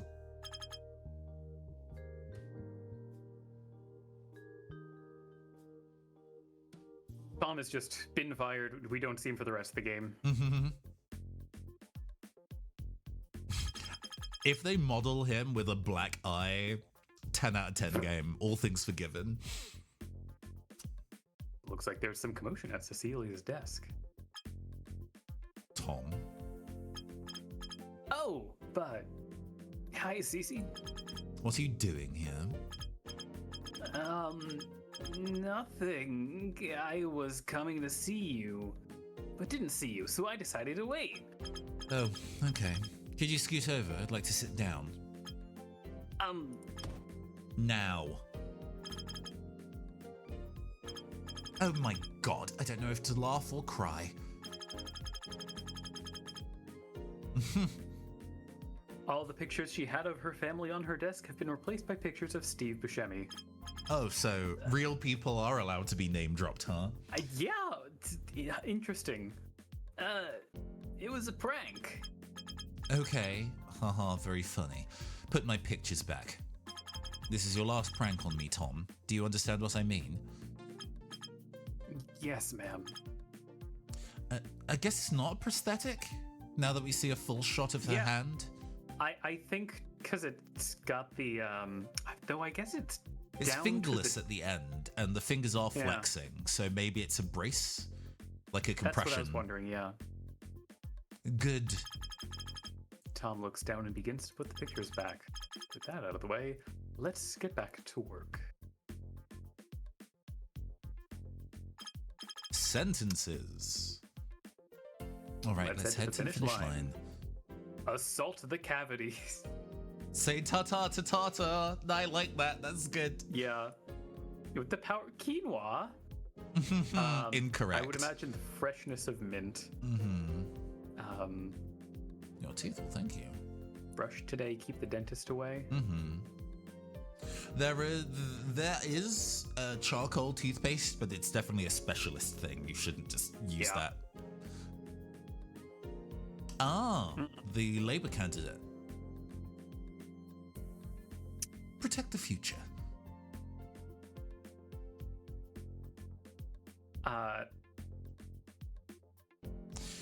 So, I would say that enrich our society is definitely an aim of the Labour movement without...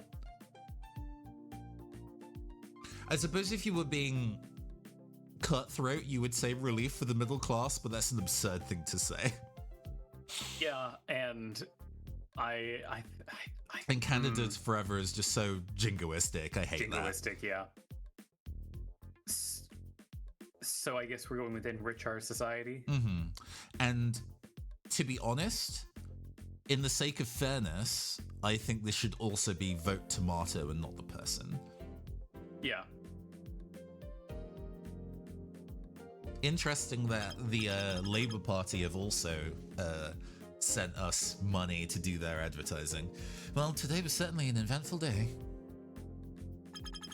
I wonder if it would even come up being kind of like, oh, you've clearly been biased in how you are responding to the commissions of the different parties. Time to pack up and head home. I mean, I guess we did write a kind of scathing headline about the opposition, so...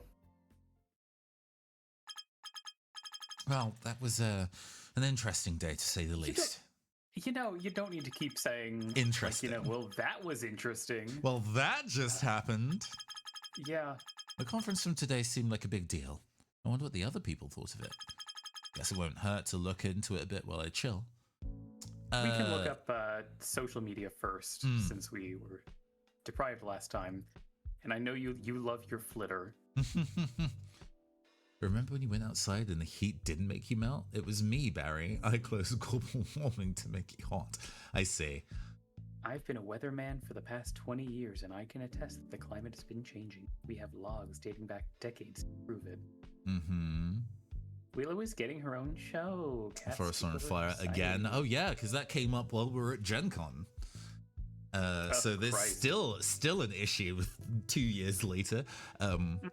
Cooking with Mondo is the only thing getting me through a strong day. Oh, like the TV show, sure. Ha ha ha.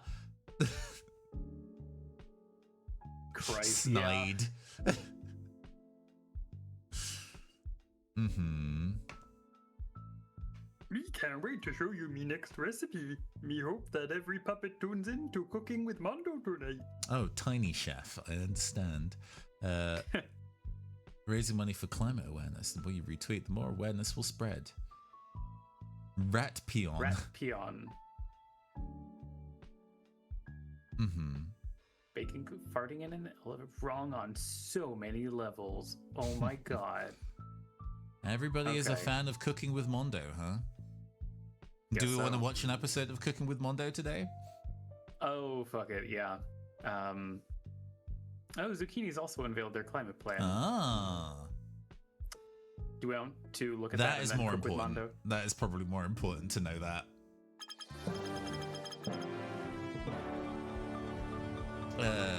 Yeah, I'll read this. Oh, no, you already started? Go for it. You're in it. Breaking news. Zucchini Party leader Barbara Chin discusses climate policy. The election is heating up, with the Zucchini Party releasing their climate plan moments ago. Here's what Zucchini Party leader Barbara Chin has to say. Our party's primary concern has always been the environment. It's disheartening to see the beauty of Canada being destroyed by pollution. We need tougher laws to make the polluters pay. We need more taxes on industries that are using outdated technology despite the cleaner energy options. We need stronger fines on citizens who refuse to participate in the simple act of sorting their trash. Another strategy we can use to counter climate change is supporting sustainably sourced food. Overfishing and exploitation of forests are breaking the food chain, which also contributes to climate change. Many Canadians agree with Barbara Chin. Others have concerns regarding the impact that this policy might have on the economy of Alberta, which relies on oil production. That is not as important as cooking with Mondo. Would you like me to voice Chef Mondo? Yeah, I cannot. Welcome back to Cooking with Mondo. It's me, Chef Mondo. Are you ready for more Nom Nommy recipes today? Me no me am. Today, me will be teaching you how to make a classic peanut butter and jelly sandwich. This will be a very simple recipe. Oh, it's already tiring. Remember to follow me instructions with a trusty adult, like mommy or daddy. And I am so not surprised that a bunch of people on Twitter are like, I unironically love this show, a 30-year-old man. Yeah. Step 1. Spread peanut butter on one slice of bread. Don't forget to lick the spoon clean. Step 2. Spread the jelly on another piece of bread. I can't wait to eat it. Step 3. Put the slices together. It's so simple. Step 4. If you don't like the crusts, just chop them off. Me think the crust is crunchy tasty. Yum. Step 5. Your sandwich be ready. Time to gobble it up. Don't forget to chew. Step 6. Share this recipe with your friends. Me would love to teach them too. See, cooking can be fun. We hope you had fun cooking with Mondo. Mondo knows me did. Be sure to try my recipes with a trusty adult. And remember, kids, cooking is Mondo cool. Great. Okay, we now know what that is. I'm glad I know what that is. I think that effect is very specific. Oh my god. Oh my god. Yeah, Forget my previous thought. What the fuck? I mean, I think you're probably right in looking at that and going like, oh, like a fox. Yeah.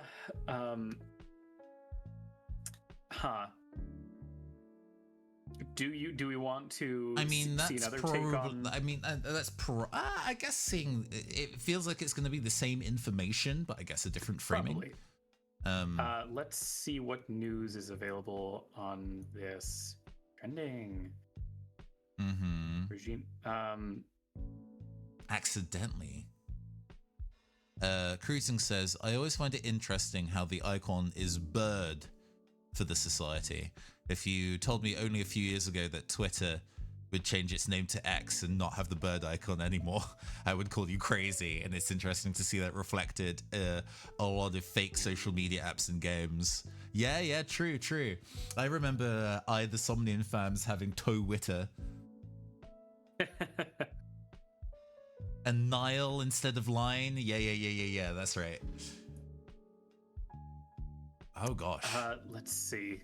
I mean, all of this is information we know. I think this is not so much like this is more to actively explain what words mean, which is good. I'm glad it's here. I don't know what notwithstanding clause is. Yes, that feels like a typo. There's probably an E there, but let's go and read that. Sure. There should be an E. Taken from Section 33 of the Canadian Charter of Rights and Freedoms, the notwithstanding clause can override some of the freedoms that are granted to all citizens by the Charter. This can include fundamental freedoms such as expression, conscience, association, and rights to life, liberty, and security. Oh, no worries, Cruising. Yeah, you don't have an editing pass in your just messages in chat. You are allowed. You're fine. You are on par with the visual novel. It cannot be applied to democratic rights, mobility, and language rights. Once invoked by Parliament, the notwithstanding clause is applied for 5 years, after which it expires and must be invoked again. That's kind of wild. Just override a freedom for 5 years if people are like, yeah, just like it. You use this clause, and then for 5 years you get to override the fundamental freedoms of expression, conscience, association, rights to life, liberty, and security. As long as you can't stop people from voting, like going places, and language rights, I'm guessing, is like forcing them to speak a certain language. Sure. which Wild. makes sense for Canadian government. I'm guessing nothing new here. No, I guess that's going to be just consistent research info. I would I'm imagine interested so. about this Indigenous people, a history of harassment. It feels like that's indie news. Okay, now we know what this logo means. This is a site we've not seen yet, I think. Correct. Okay, not too long. Short. Do you want to give it a read? Sure. Indigenous people, a history of harassment. In all our Canadian pride, we often forget that all the atrocities our nation committed against the Indigenous population. From the potluck ban to the 60s scoop and the residential school system, the Canadian government has been guilty of cultural genocide and ethnic cleansing. Not inaccurate, but very strongly worded, but I suppose indie news would frame itself that way. These uncomfortable truths are often pushed under the rug with prime ministers issuing apologies, but nothing is really done to solve the problem and restore rights to the Indigenous people. Even now, Indigenous lands are encroached upon in the name of progress. The latest example is the Cross Peak Pipeline project, which is being made on Indigenous territory without due consultation or even studies to check how it will impact resources and life in the surrounding area. We can only hope that a more responsible government comes to power in this election. We need real change, and we need it soon.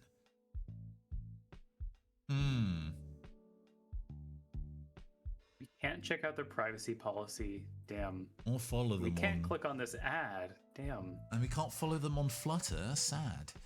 And Okay. we can't even check out the trending articles. Wow, Oh, that's it might also be worth going back to the TV.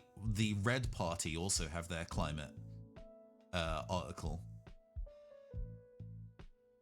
Oh, seeing what they're saying about the Tory climate Especially plan. since apparently we're going to be writing for them. That seems like a...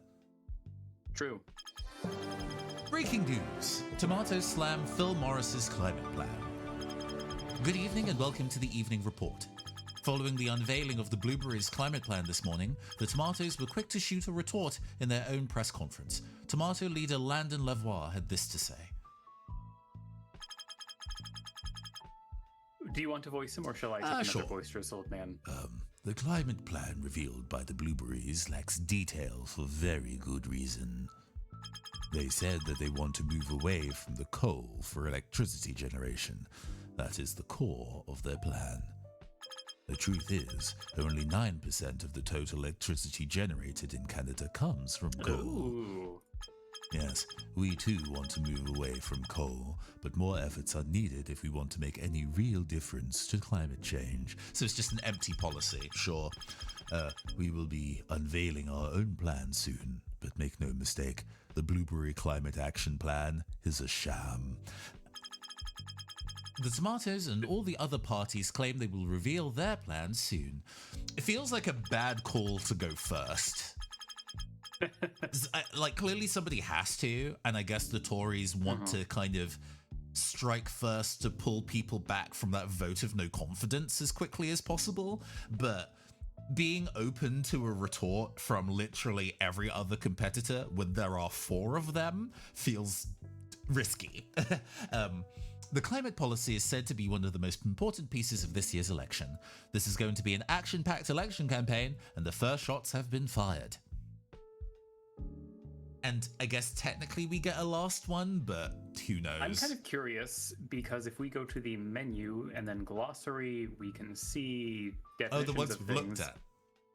Sure. Yeah, I'm wondering if we look at something, even if it instantly It kicks us does out, whether take it will time, but stay. they might add it to the list. True. That's exactly what I'm wondering. Let's see. Yeah, what is a vote? I mean, I think it's good that A premiere would be an interesting to know. I have mixed feelings actually on the fact that it is penalizing you for looking up things about. For definitions of stuff, yeah. Yeah, this feels like. Although I think that's technically kind of the tone of the game, is that going into this and being informed is hard, I think is what the game is trying to say. So even trying to read up on the basic facts to be informed is still something that's difficult and will take time. Because Tom explained, has like an NPC version of that, right? Where he's like, I sort of know what this is, but I haven't had the opportunity to read it up. You probably need to speak to somebody more informed about it. So I get why they've put a time limit on it for like what the game is about reasons. As a user experience thing, however, unideal. It does feel like it is because I know what a lot of these things are already, I get to engage with the more narrative elements of the game. And if you are someone who's like, I want to engage with this, but I don't know what conservatism is, then I can understand then, or, you know, then you're spending your time looking at that and not watching what do the parties think and all of that. So I think you're totally right. I just have mixed feelings about it. Yeah. No, it's definitely one of those like gameplay decisions about if you don't have the knowledge the game is harder, that makes essentially an informational slippery slope. But also, I struggle to see a world where somebody who is uninformed about general politics picking up this game and engaging with it genuinely.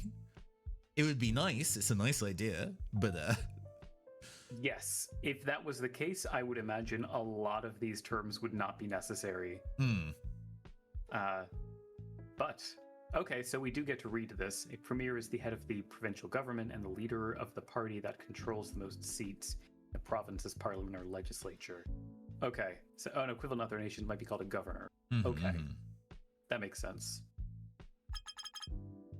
Hungy. Oh, jeez, I lost track of time. Same hat. It's a little bit too late to start cooking, so might as well be lazy and order out. I think I'll order. Ooh, Thai curry. Yeah. All aboard the curry train. We're gonna get spicy tonight. Interesting. Like, for the UK, it's very specifically, like, Indian curry. But that's because of our, like, history of South Asians having moved to the UK during the age of the empire. So interesting that feels a little different for Oh yeah, it are you able to get like a good Thai curry around where you are? Yes, but like sit down restaurants, I would struggle to think of a service that I could get Thai curry as a takeaway.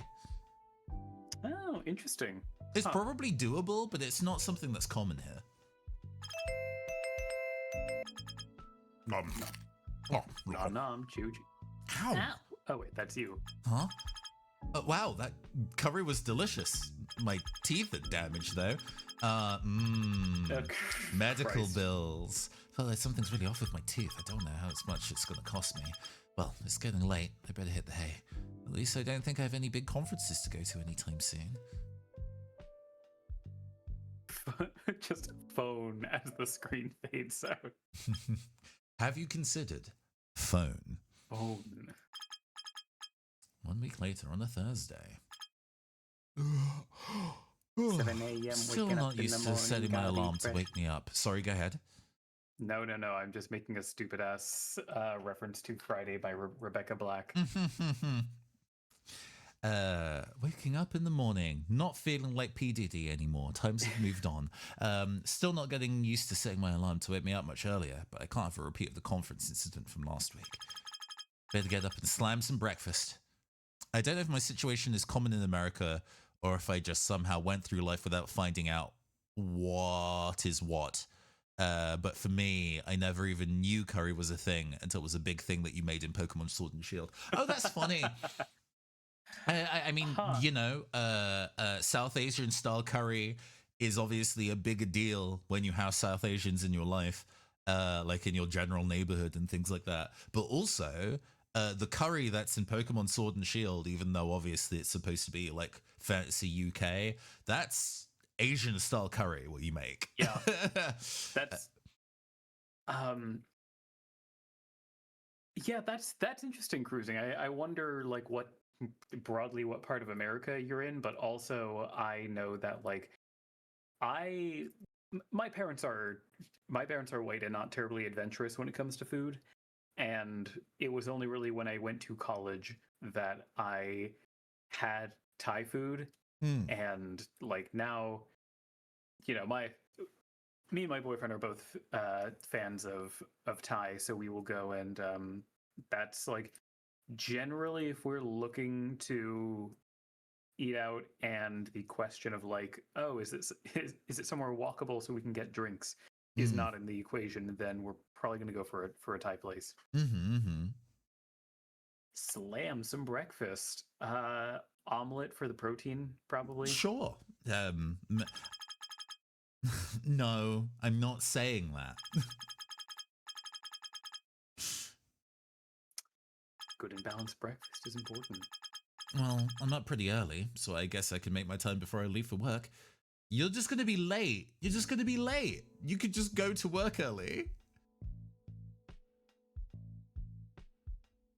Oh, we get...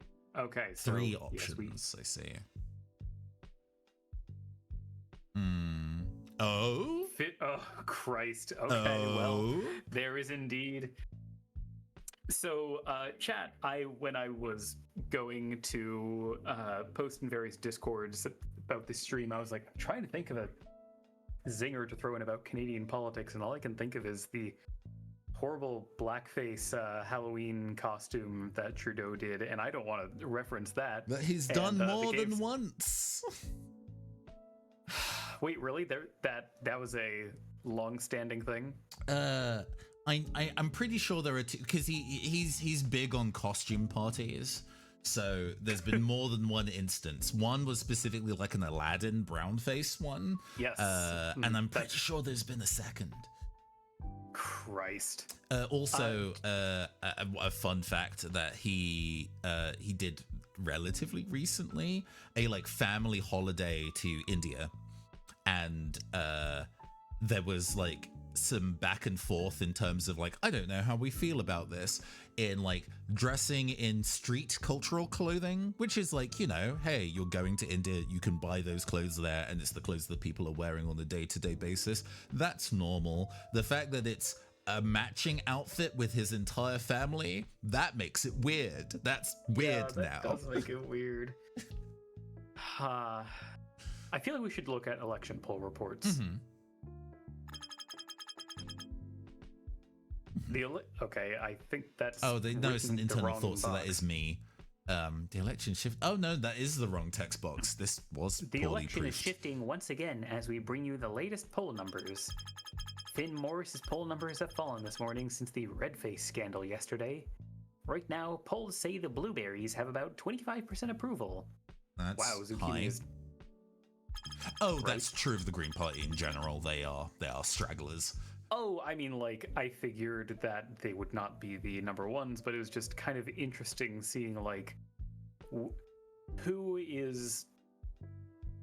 I kind of expected that, you know, Blueberry and Tomatoes would be on the top, and then the other three would be making up the, would be of smaller proportions. I just did not expect it to be divided up in that way, but I guess that makes sense.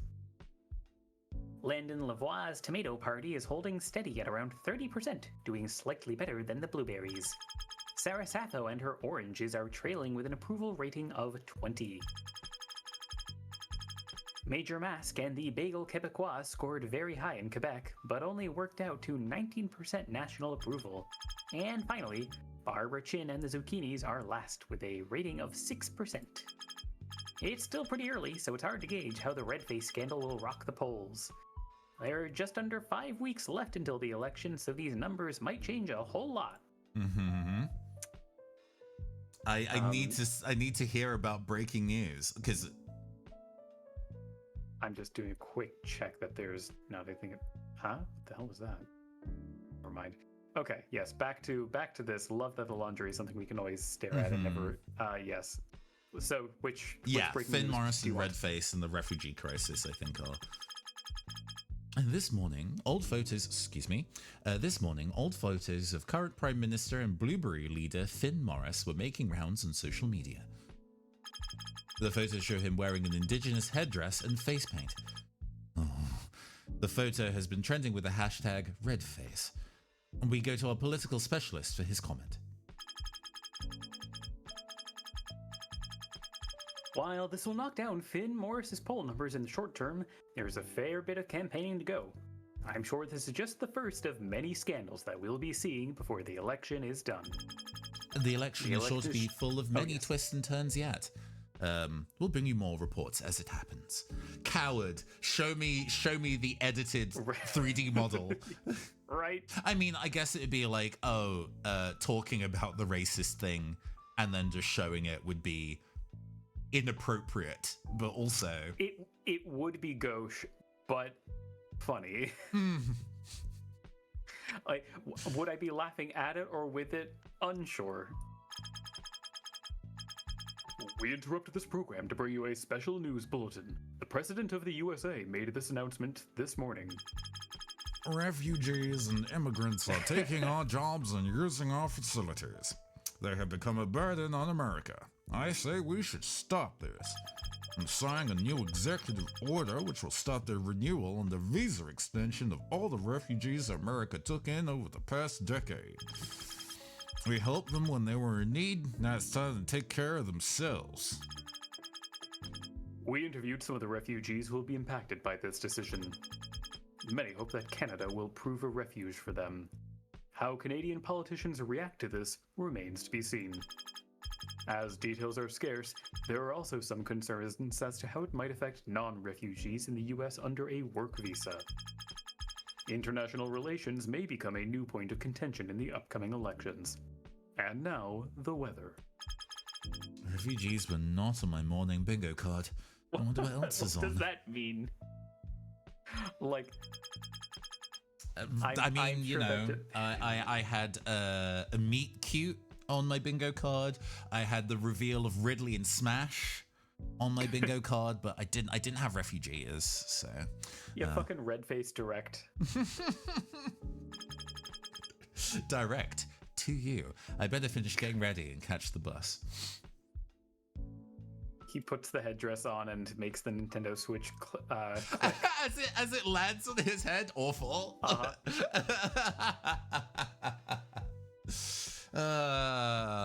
Video games will no longer have Wing Kirby in them, and to be honest, that's fair. What a beautiful day.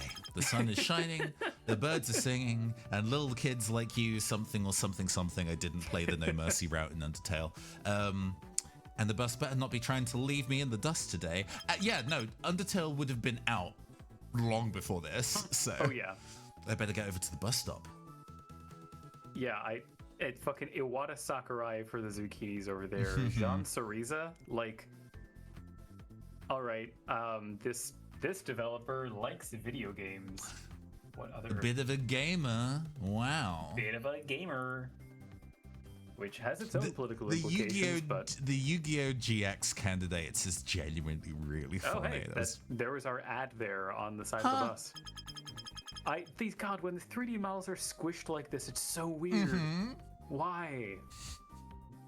And once again, Bossman's evil plan to leave me in the dust has been foiled. In the meantime, a lot has changed over the past week. I wonder what people are talking about now. I don't... Gamer kid, leave my sight. I think we can probably get away with just, like, and then right-clicking to back. Oh, do we want to see the argument? Oh, she's stacked. Oh my god. Yeah, fucking, what is sexy woman saying? Oddball, that company. A woman seems to be yelling loudly at a man. Get off the bus and out of that seat right now. Mayor No Fun? Right now. Oh? That's my seat. Oh, I guess, okay, that was not... Maybe that wasn't supposed to say Mayor No Fun? I don't know, weird. Confusing. The man sits quietly as she yells, trying to ignore the woman before eventually saying... Please find another seat. How dare you, threatening me? Get out before I call the police.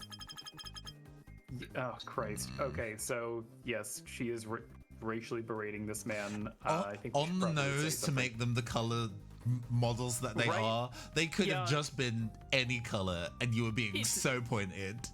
It's a bit much. Hey, back off. He's done nothing to you. And here comes the bleeding red tomato plant, always protecting all the foreigners. Someone needs to stand up for us, too. Jesus Christ, woman, sit down. Lady, I was born here. I love Adolf Hitler.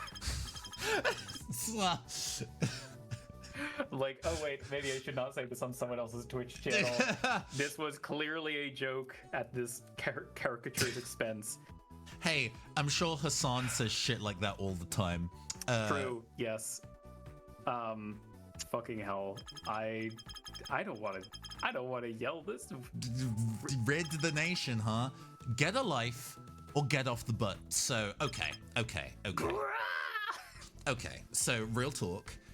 It's difficult to involve yourself into kind of public altercations in places like this. And there's like, you can do kind of training to go through, like you can do workshops about diffusal for things like this. And I actually genuinely recommend you do so. It's I think a useful skill to know.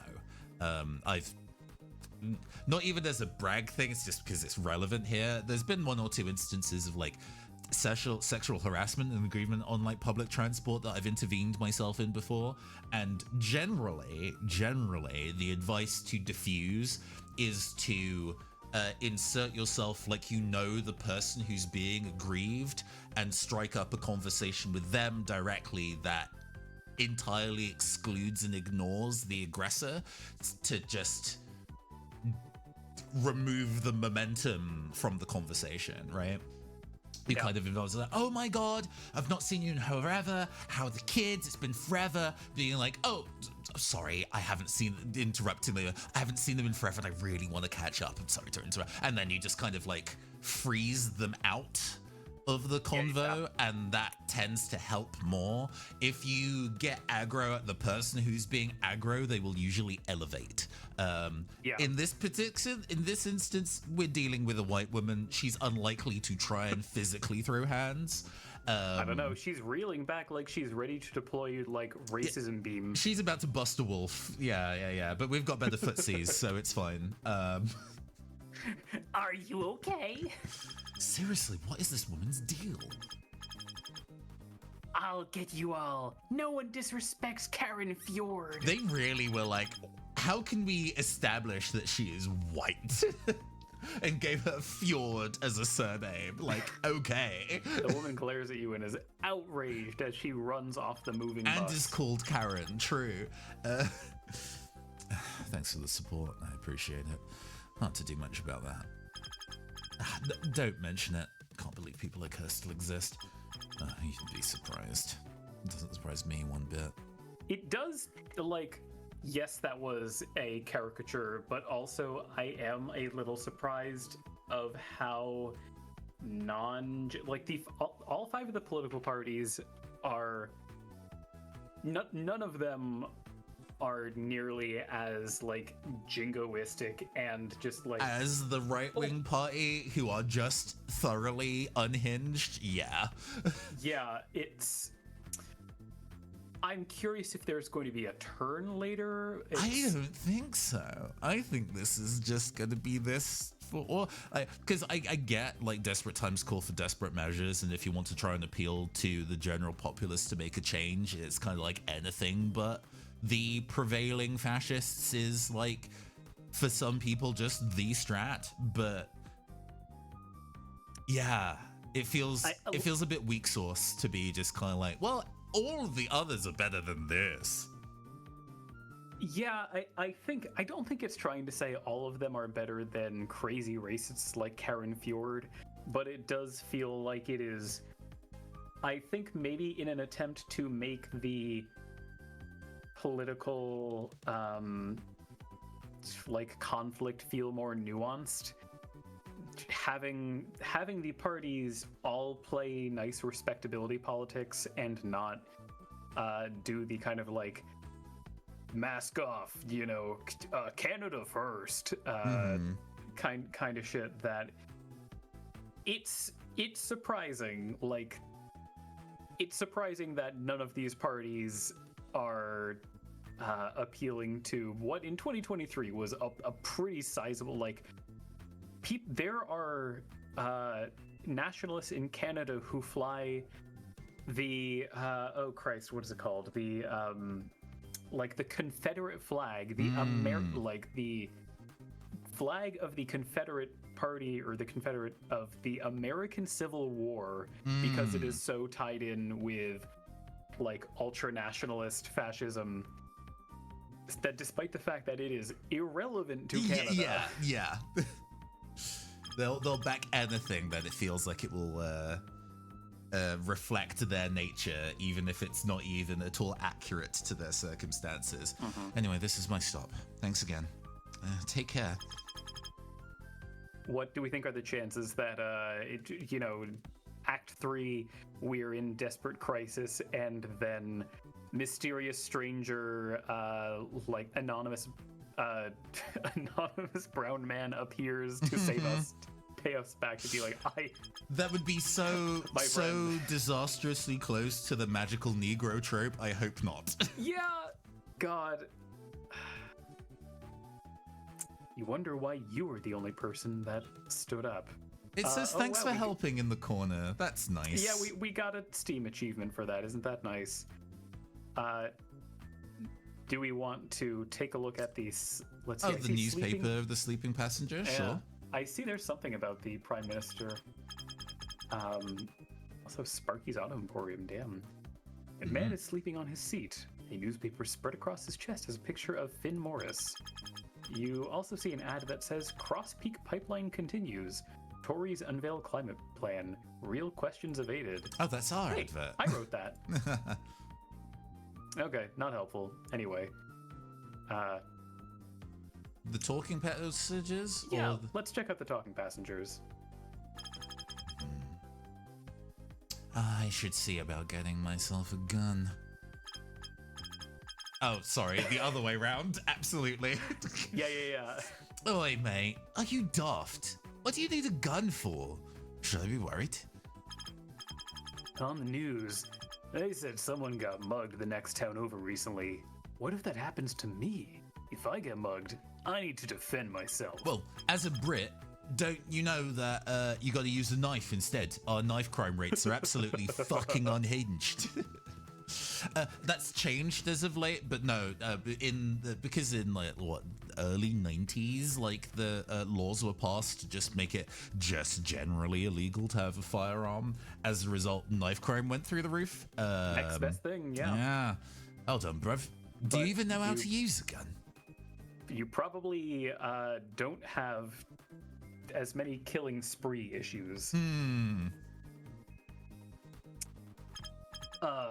Sure I do. It's not that hard. I've played video games. Oh, fucking hell. Are you aware, I can't remember if I've talked with you about this before, the episode of, I think it's either NCIS or CSI. I can't keep these things straight in my, oh no, it's Law & Order SVU. Oh, sure. That has a Gamergate themed episode. Yeah. And like this woman gets assaulted and she's like, they've leveled up. It's the head of the villains of the week is played by Jake Paul. Yeah. That's not a joke. Yeah. And as he has a like pistol, he has a gun showdown on the roof of the building with Ice-T, and Ice-T is like, take it easy, drop that. You don't know how to use it. And Jake Paul says, I've played video games. It's literally the same thing. And him just saying verbatim, like, it's literally the same, sticks in my head a lot. That's not the same thing, mate. You're not a movie cowboy. What if you miss? If you had a gun and we got mugged getting out of the bus, knowing you'd accidentally shoot my eye out. Besides, would you even need it that often? How many times have you been mugged? Have you even been mugged before? Whoa. All of my spaghetti. Talking passengers or the phone or the poster? Talking Let's see. passengers. I can see. Yeah, there is something about join the protest Oh, true. on the flyer that I could see. That or the passengers. Let's read the flyer, because we read the flyer last time and it was useful, or directly relevant. At City Hall this weekend. It's been much more elaborately defaced this time. Okay, well, at least we know when and where it is. Mm-hmm. Sort of. Oops, almost missed my stop. Whoosh. I got up early, relaxed, and even got to work on time all energized. I wonder how long I can... World of work, here I come.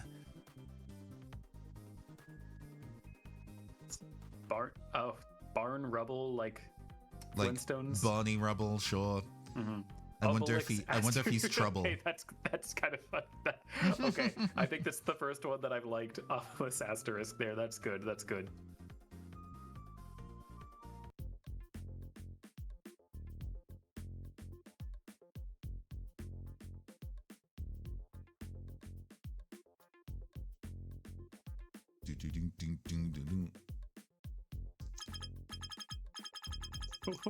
Wait, one jump scare. Good morning.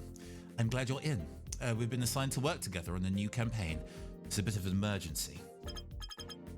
Sure. What's going on? Finn Morris has been caught in a new scandal. We need to draft the headline for his response. Mind helping me make a new headline for this? Okay. So what's the story, Morning Glory?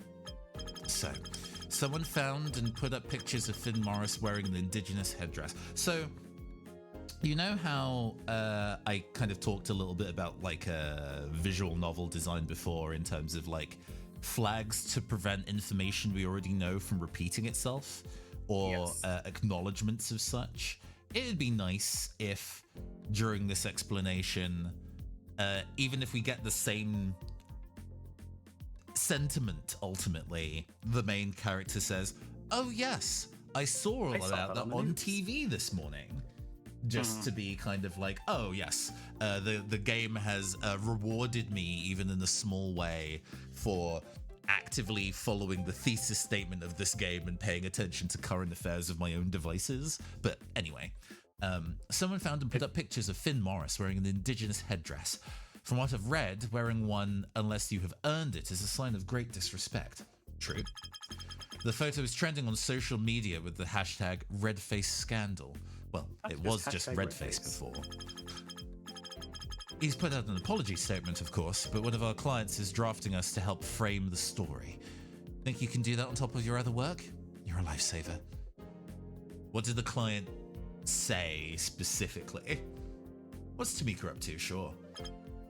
Morning. Morning. She's got a bit of a Pac-Man mouth in this 2D. Ah. How goes it? Was just thinking about the whole President of the United States thing, but never mind. We've got work to do. Heard CC drafted you for the Prime Minister's Redface scandal stuff. That's a tough nut to crack. I can handle it. Should we ask if she wants help?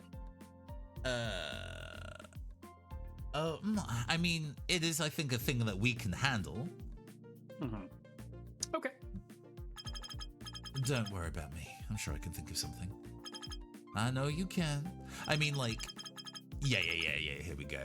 I figured she'd kind of give her opinion anyway, even if we said if we can handle it, and in a way that's, yeah. Just remember that sensitive issues require a bit more tact than usual. Anyway, I better get to work. Talk later. I'm surprised we've had no feedback on anything we've said. I wonder if a playthrough where we just give the most unhinged things, people acknowledge it, but... Hey, buddy. Let me guess. You're to get in on Tom's next super ultra legendary genius prank. Well, sorry, not this morning. Too much to do. But I got plans. Just you wait. See ya. Are your plans avoiding prison? Because that's where you're going. All right, let's see what I can make of this mess. I really like... I apologize. I've done nothing wrong.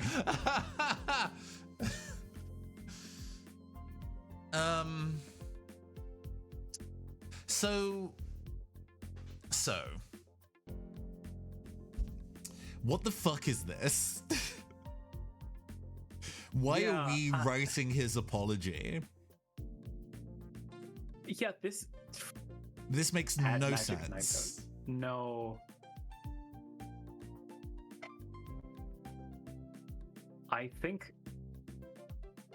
I mean, is this what we're supposed to... Is this, like, us saying what we want him to say? Because, yes, when you fuck up, I apologize, I will make amends, and I'm meeting their leaders, I guess, is the best answer of those three things. But that's not what he'd said. Yeah, this is really weird as we are not writing ad copy to spin this. We are dictating how he will react to this. Yeah, I don't know what the echoes of this are. I mean, this is the only thing that would be sensible to say. I do still really love, I apologize, I've done nothing wrong. I mean, that would be the most accurate politician response. But how do you want to read this, Rafi, in terms of I think let's go with this because it would feel very strange if the game is seems to be telling us that you need to be tactful with this, and is not saying you need to align what you are saying with the rhetoric that he has given. So I think if we get our spot blown up because he's like, well, that's not what I said, then that's... All we can do is shrug our shoulders at that point. Yeah. All right. Also, we're kind of reaching our time, so I guess this is the orange campaign. The time for change is now. We can be the change. Makes sense to me. It doesn't talk about their policy, but I don't think make the rich pay or down with the 1% makes... Sounds childish. Yeah.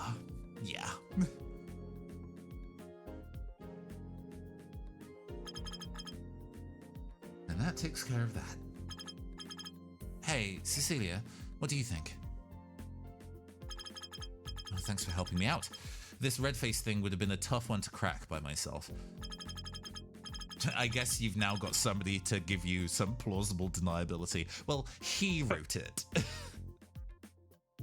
I didn't write it. What if we just say Tom wrote it? In case shit breaks bad.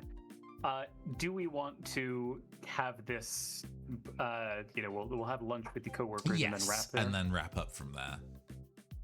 This has turned out to be a very different game than what I expected it would be. Me too. Yeah, we are 3 hours into this, and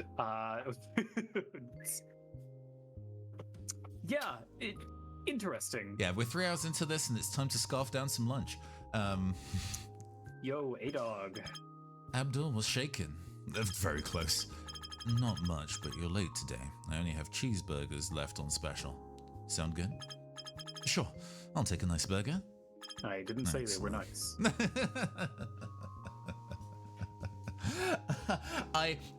Have you watched The Amazing Digital Circus, Rafi? I have not, no. It sits in the same kind of space as Deltarune in terms of being a bit of a webcore kind of web media thing.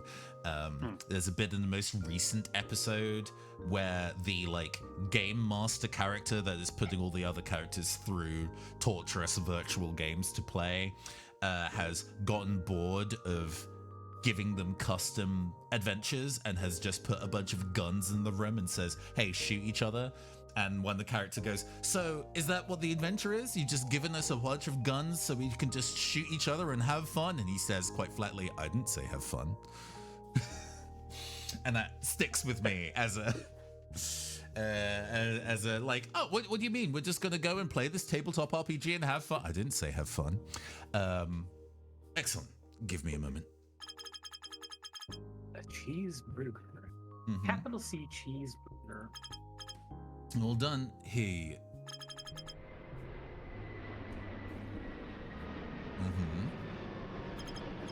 That's odd. You can often see planes soaring through the skylight, but you rarely ever...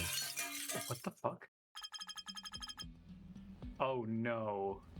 Abdul seems to have killed over and dropped your food. Huh? Abdul, are you alright? What? Yes, I'm sorry about that. I've ruined your food. Let me make you a fresh one.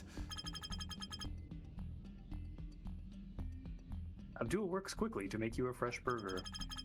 You also notice he makes an extra burger for himself, but he seems a bit shaky. Please accept my apologies for dropping your burger before. Enjoy. Now, if you'll excuse me.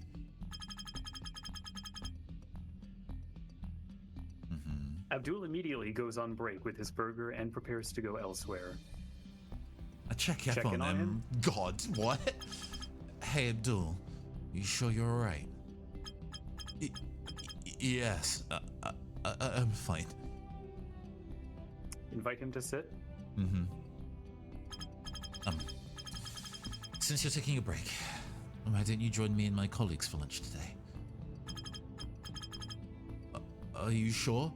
I don't want to intrude. Like, the worst thing you can do from somebody who's having a panic attack is just, you know what, just be on your own. Just fuck off somewhere where we can't see you and panic alone. That's fine. That's normal. Of course we're sure. Please join us. You cook the grub, chef. You're always welcome to the table. I mean, refusing to acknowledge the fact that he's having a panic attack, probably not great, but at least they're not leaving him alone. Yeah. Okay, thank you. Let's take a seat. Nowhere to be seen, but I'm assuming he will slide in or... there we go, yes. Something about the way he's holding his hands. Right, I was just thinking a very cute posture. Abdul joins the table party. Hey, you two. Tom and Tamika were just telling me what they've been working on. Oh, not much. Do we think it's Tamika or Tamika? Tamika is... I know people called Tamika. Okay, but cool. Yeah. Tamika and I have been working on a campaign to sell salted toothpaste. You're kidding. He's not kidding. They've made a toothpaste with salt. We've been at it for hours, and now I'm getting salty about it. Let's talk about something else. Okay, the slightly open mouth on Abdul is looking a little scary. That's okay, bud. You've been through a lot. Anyone see the news this morning? Oh, the red-face scandal. No, I'm talking about the POTUS announcement. He's literally throwing people out of the country down there. Tact, my guy. What you doing? Yeah, right? Oh, I think I overheard something like that on the way to work. What do you mean, Caster? My role is the clueless honky. Not honky. Oh my god. I'm just talking about Shaft. Just talking about Tom. Well, I can't really dig that. I'm sorry. Right Contorted, yes. God. I can. Huh? What do you mean, Abdul? We're all so dumb. We're all so stupid. Jesus fucking Christ. Like, I thought I had mixed feelings about being like, hey, okay, and here's the person of color who works, who is like definitely like kind of Middle Eastern coded, and a plane goes by and he has like a PTSD breakdown. I'm like, that's a bit much, but this game is already going places, so I'm not going to say don't do that, but handle with care. And to a degree, they are. It feels like this is intentional, right? Where it's like, Oh, yeah. the writers obviously know better, but we're like, we need to kind of have this conversation come up. So let's just have everybody just, because we're working at an advertisement firm. We are in our late 20s to like mid to late 20s to early 30s. Mm-hmm. Even as Canadians, they would be aware of how this plays in the US and could extrapolate by any degree. But I came to Canada as a refugee. I'm originally from Syria. Oh, I'm so sorry, Abdul. The subject must be hard for you. We don't have to. No, well, it is, but my counselor says I should talk about it. So, what is your story, Abdul? You don't mind me asking. Abdul takes a deep breath and closes his eyes for a moment of silence, pacing himself. Well, I'm sure you must know about the war in Syria. When the bombing began, I lost my parents. Loud. We yeah, didn't. I'm like actively opening up my volume mixer to. There we go. I was like, this song is nice. I quite enjoyed how pleasant the music has been across, but it is a little intense. Swell. I lost my parents. We didn't know if we were safe, so my family and I decided to leave. I became very afraid by the sound of aircraft. It was very difficult to leave Syria, but we managed to find some smugglers who helped us escape. We fled by boat towards Turkey. But there were issues on the journey, and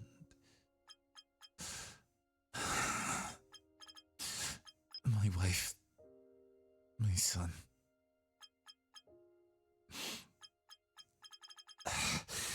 They didn't survive the trip. Oh my God. I'm so sorry. Abdul pauses for a moment and nods sadly. Got fucking Tom's expression on the side here, clicking through his popped collar. Once we reached Turkey, we lived in refugee camps until the government decided what to do with us. Abdul gets lost in thought for a moment. You said we. Do you have any family left? Yes, my daughter. My sister took my daughter to Germany. She's been studying there. I tried to go to Germany too, but they rejected my application. I guess you ended up here, right? I have a... Oh, so wait until the scene's over. One of the social service workers told me I should try to get into... I'll take that again. One of the social service workers told me I should try to get to another country, and my daughter and I could reunite once she finished studying. I applied to come to Canada and was accepted. I've been here for 6 years now, and even got my permanent resident status. What about your daughter? She's still studying. I hope we can see each other again soon. I think she'll graduate next year. When do you become eligible to be a citizen? I'm sure that'll make bringing your daughter here easier when you belong to Team Canada. Abdul's expression turns grim. You become eligible after about 5 years. I've been eligible for a few months now, but I'm hesitant to apply. Why? Abdul sighs. Canada is one of the world's biggest exporters of arms and weaponry.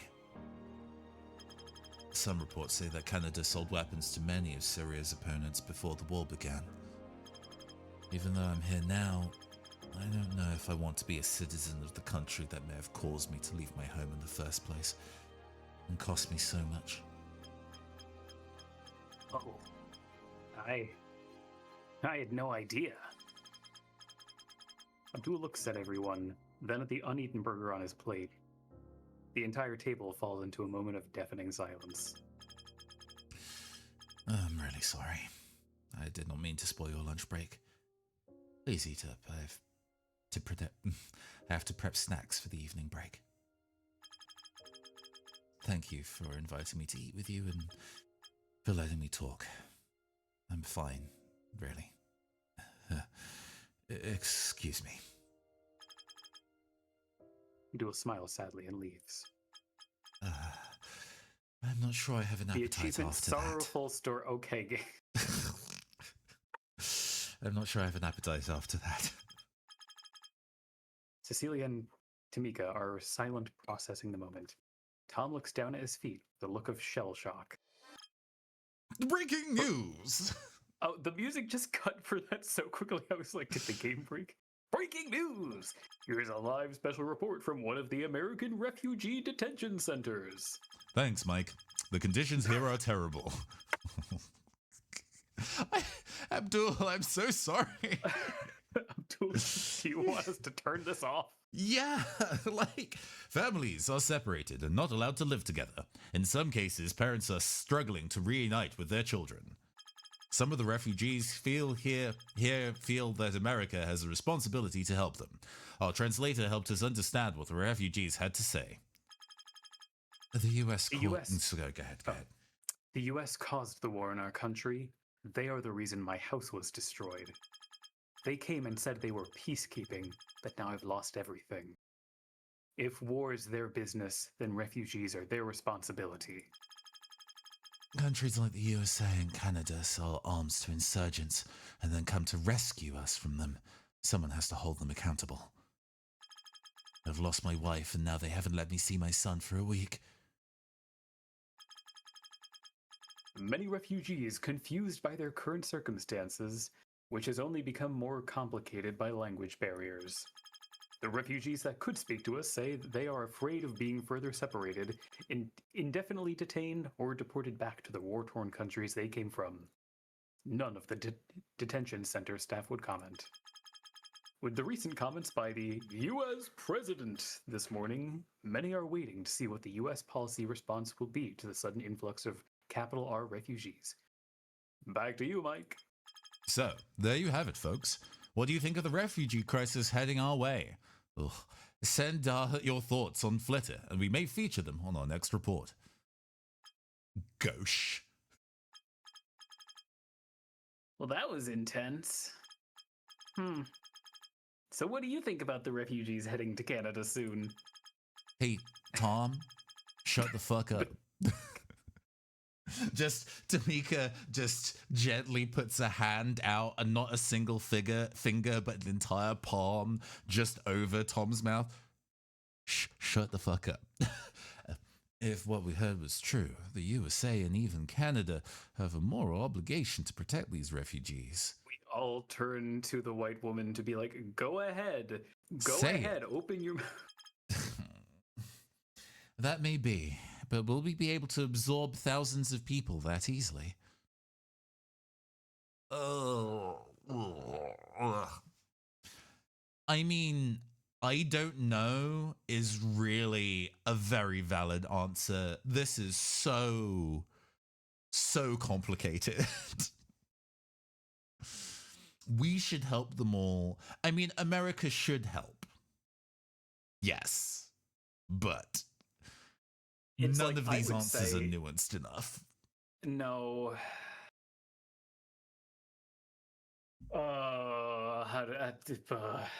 And this game has been so black and white, or at least quite dogged in how they represent the different political parties.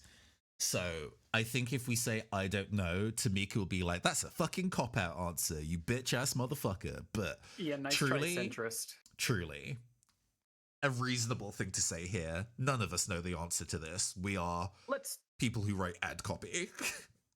I am, yeah, I mean, like, I am inclined to say that, like, yeah, I mean, Canada's a big place. I think thousands of people is a fraction of a fraction of a fraction of a fraction of a percent of our population. Mm-hmm.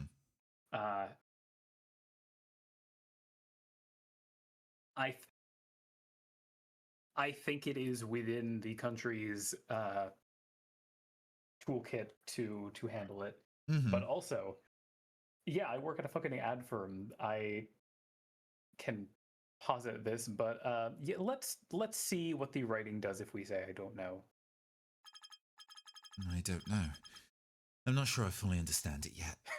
Everyone looking at us like, can you kill you right now?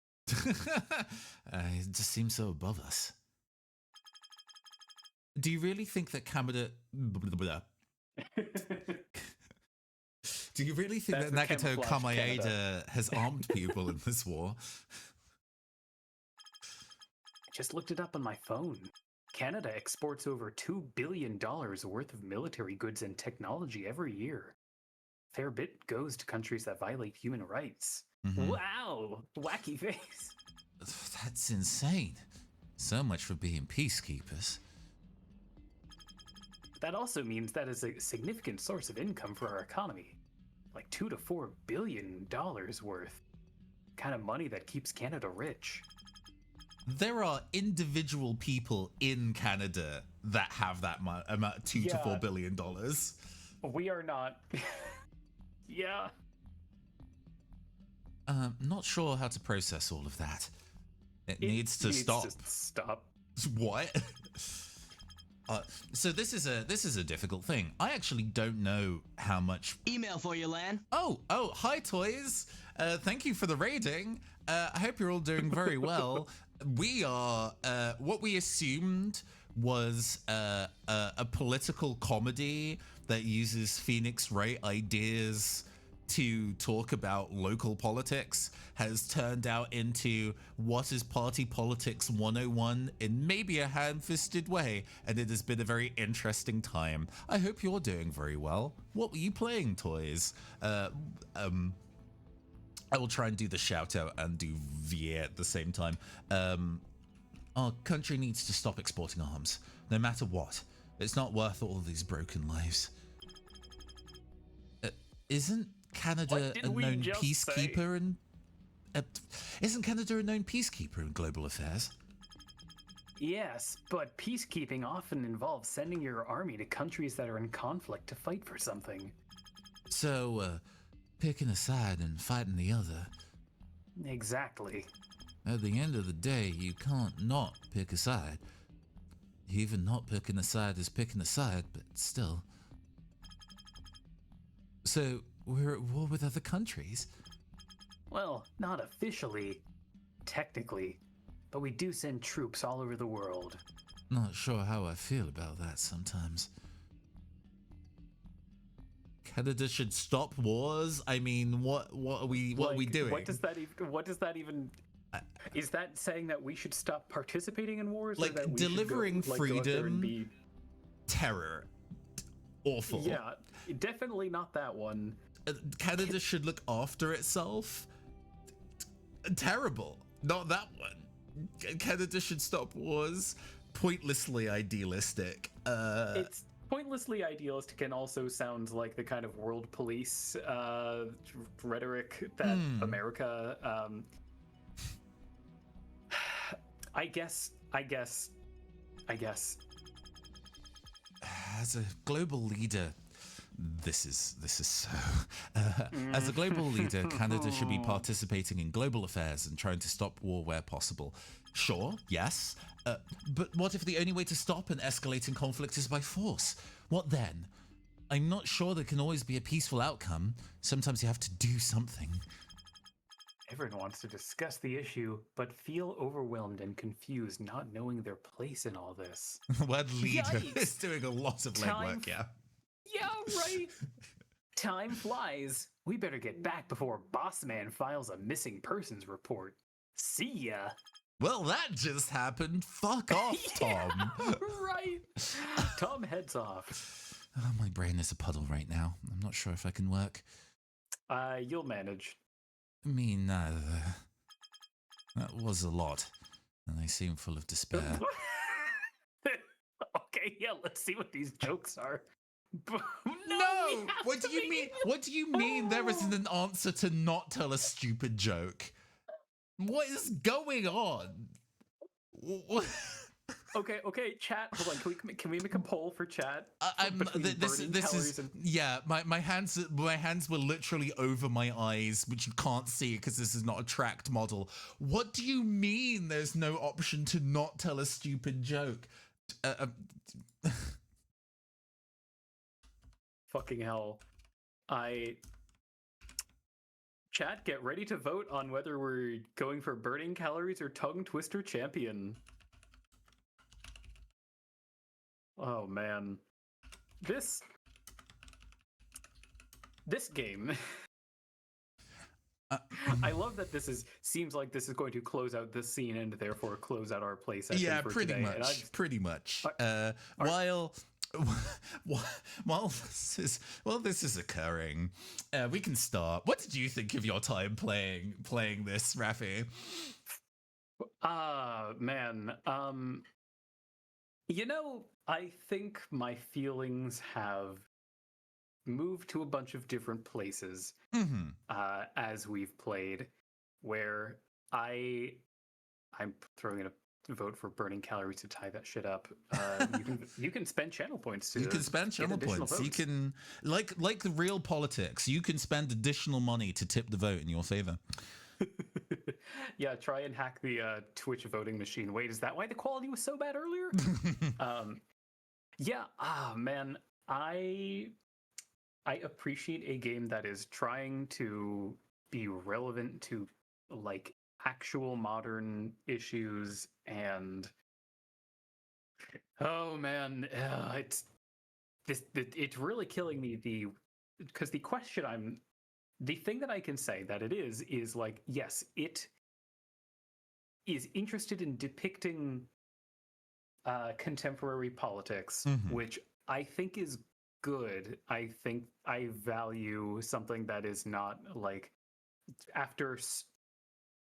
it is weird that all legal drama games that I'm familiar with take place in total fantasy land, without any relation to the actual modern legal system. I have not played the NCIS video games. I expect them to blow ass. Also ACAB. But the fact that it has things to say, I don't know if the things that it has to say are very interesting.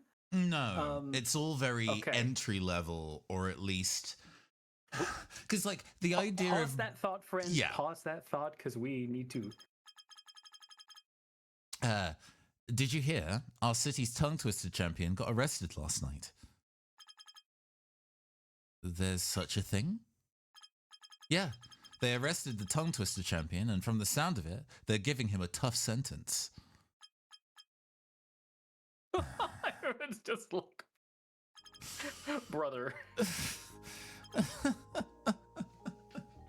I don't know why I'm laughing. I get it. Thanks for that. I think I'll get back to work now. I'll be laughing at that one while I write my toothpaste ads. Later, I laugh because it would be difficult to cry at work right now. They seem to have cheered up a bit and left. Sometimes a good joke can help a dark situation. You better get to your desk too and wrap up some work. What? What? Yeah, just Okay, so now we'll get some upbeat music as we are Yeah, save. I guess it auto saves? Interesting. Okay, yes it does. But that was a while ago. I guess it's at the end of every day or something? Yeah, huh. That's fine. It's not. So. Yes, you were saying. I'm sorry to have cut you off. No, it's fine. It's interesting because this game, the fact that this game wants to kind of break down the idea of a country's both local and national politics and define a lot of things in their very specific terms is not an easy thing to do and requires a decent amount of guidance and explaining. However, and you can also kind of tell the political leanings of the people who wrote it by the way the different parties have been depicted, even at this early stage. They are quite straightforward depictions of what these things would be. And that straightforwardness and kind of like surface level depictions of have, as this has gone, just stopped being entry level and have moved to cartoonish in a way that kind of sucks. I don't like that.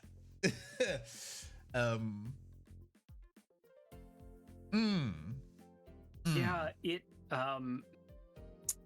I think what gets me, like, the depiction of the various, I don't know if I feel like the depiction of the various political groups is that exaggerated from the norm.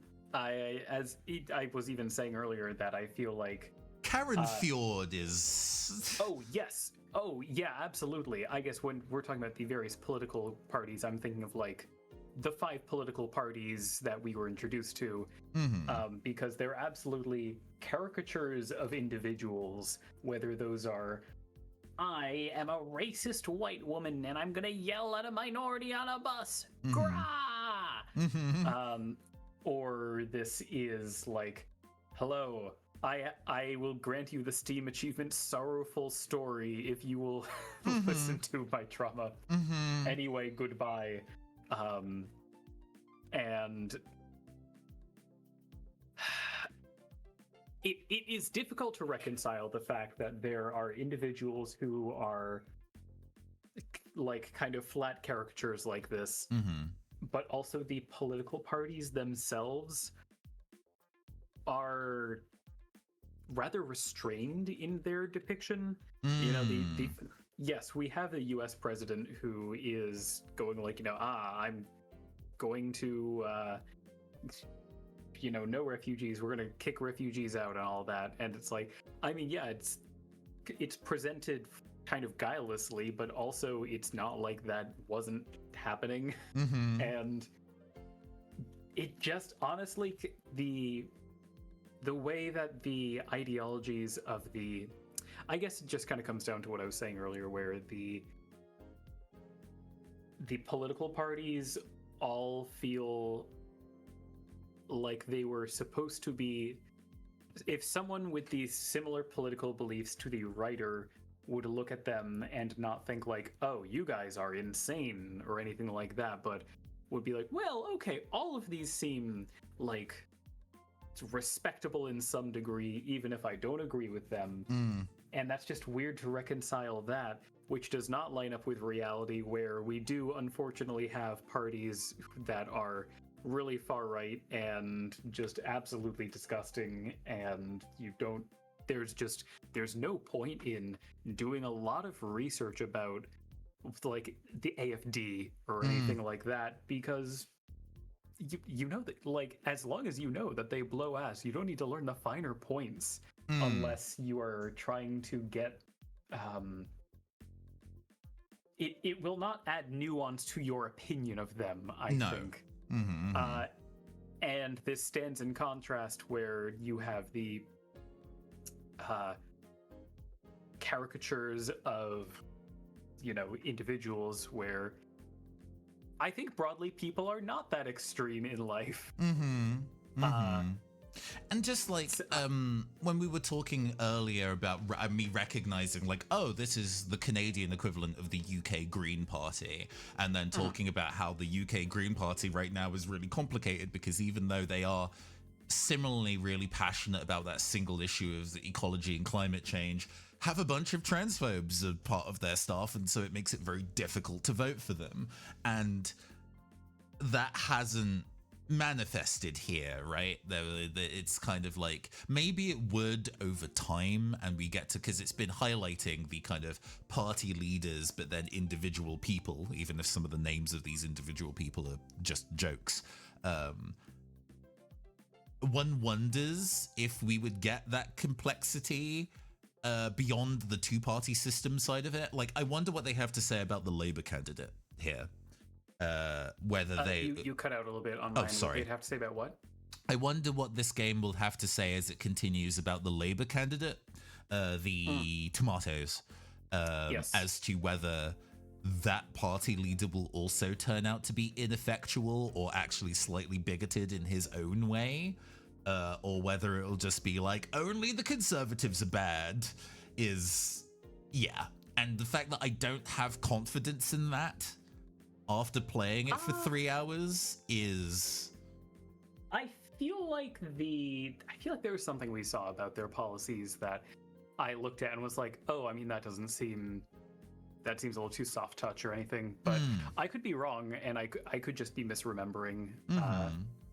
And it's there's one thing about kind of soft touch versus true. This we don't know until it kind of like builds it out into a scenario. But still, what rating would you give this? Now, to remind, in a very similar fashion to how we did Monster of the Week, we've given a bunch of ratings with funny little names that kind of reflect as to whether we would want to keep playing this on air, whether it is something we would play off air to see how it goes, something we would just leave having now played this slice of it, and a special bonus one if we wanted to abandon ship before even finishing our general runtime. What rating are you going to give this, Rafi?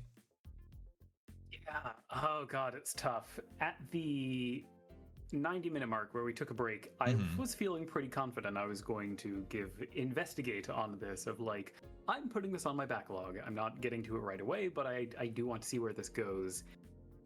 I'm more mixed now. I don't know. I'm still kind of sorting out whether I care where this goes. I think honestly, the more I think about it, the more I will probably going to be saying what's the one below investigating? Clueless. I'll probably be saying Clueless because I just don't have faith that the writing is going to do something interesting. We might those debates might go somewhere and be really interesting, but it feels like we are half an hour into this, and yes, we are voice acting it, so this might be more like we are 2 hours of normal gameplay speed into this to give a conservative guess. But it's the fact that the meat still doesn't feel like it's really here. Also, the role that we're in, to be able to do the debate stuff, there would need to be a perspective shift, or we would be, as characters, trying to get ourselves involved in the election process, which would be unrealistic to try and do now. You would do that before the election processes start. I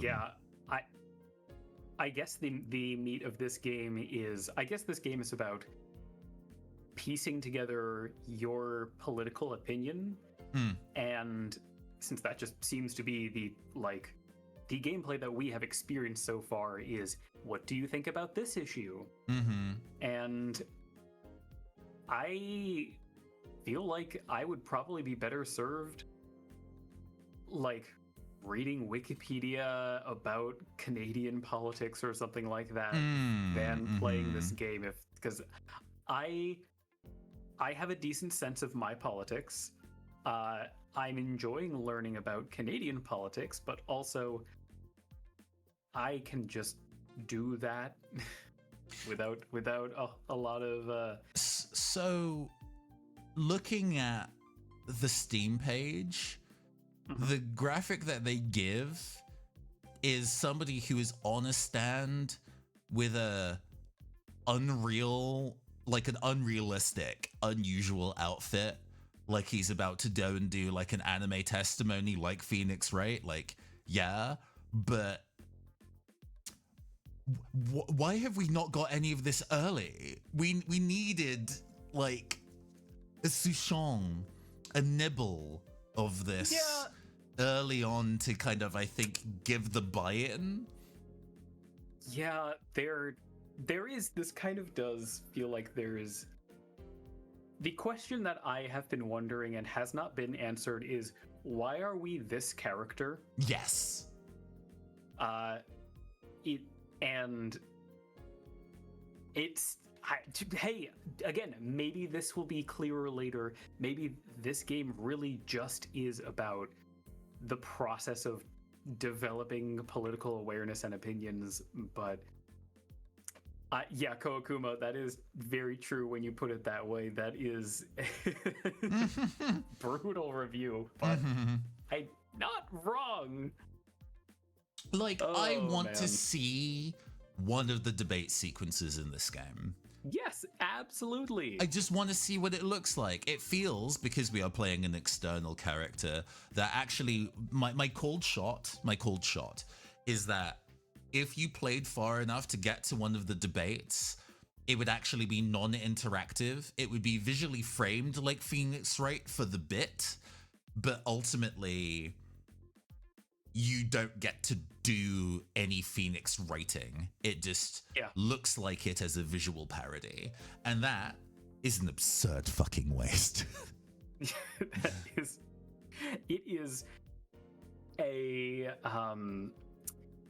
I think the disparity between what this game seems to actually be and what I believed this game was going to be, and what it advertises itself as well. Like, you were misled. I will say. I think you were misled. And I appreciate that. I was going to say I would be embarrassed for the gap between my belief of what this game would be and also what it is if you were not backing me up so hard by looking at the Steam page. And that gap feels kind of like, oh, what? Why is this? Why is the game about this instead of? And it's tough because I know there have been games about like go and win the election, and it's a game that is about electioneering, and you learn about that kind of stuff. And do we need another one of those, except it's Ace Attorney parody and Canadian? Maybe not, but yeah. Well, I will say, the music is all very good and original soundtrack as far as I'm aware. Yes, that is true. It's all inoffensive, but I quite like. There's like a nice like lo-fi track that they had when you were kind of like looking at social media and reading the internet at home. It's like, this is genuinely very pleasant.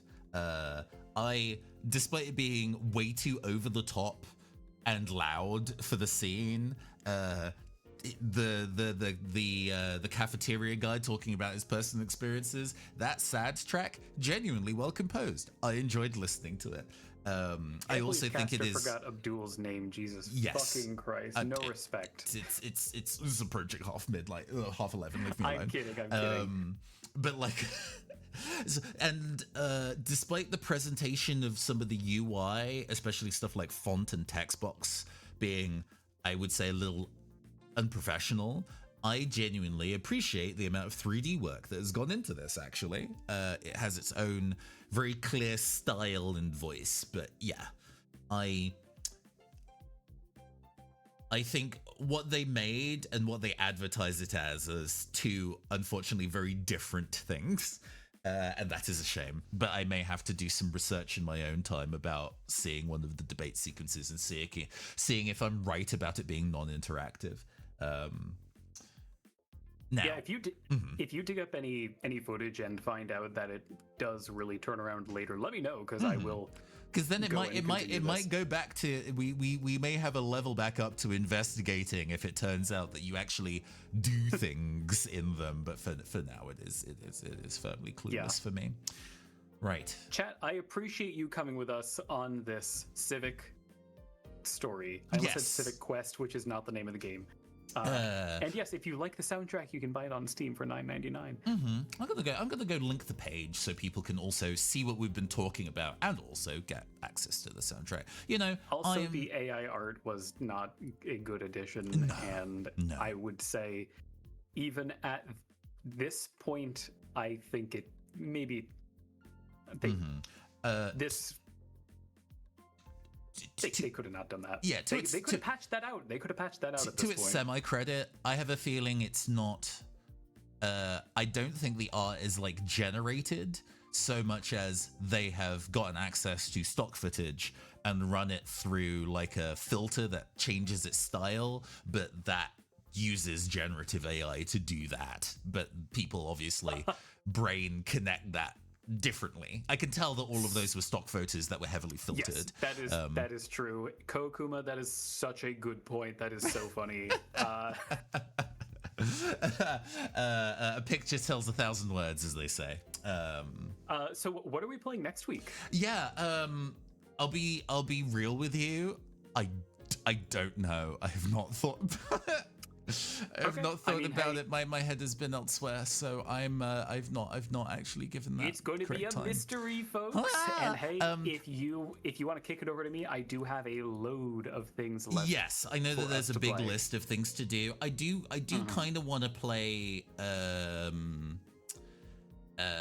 Aviary Attorney because it's been in my log for forever. I want to actually see how much it does, and especially after this, where I was hungry to do some Phoenix Wright parody and didn't get that, I think now is time. Now is time for some of that shit.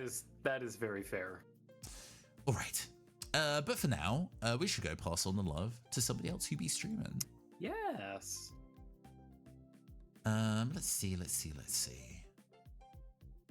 Oh, Nico's having a birthday stream. Oh, that's nice. Oh, how nice. Nico is one of the token and art designers for the Stabbiness channel. So they're streaming on Stabbiness right now with what is clearly a comedy RPG, and they're only about an hour in, so we have plenty of time to go and join them. Let's go start that raid right now. Okay, that raid should be underway. I have been your androgynous android late night DJ caster. I have been your amazing agender avian co-host, Ravi the Owl. This has been the Neon Caster Twitch channel. We'll see you next week for Avian Attorney. If you want to see this in 1080p and not 720p, please do check out the YouTube VOD, and we will see you anon. Have a great rest of your week and weekend. Farewell. Sayonara.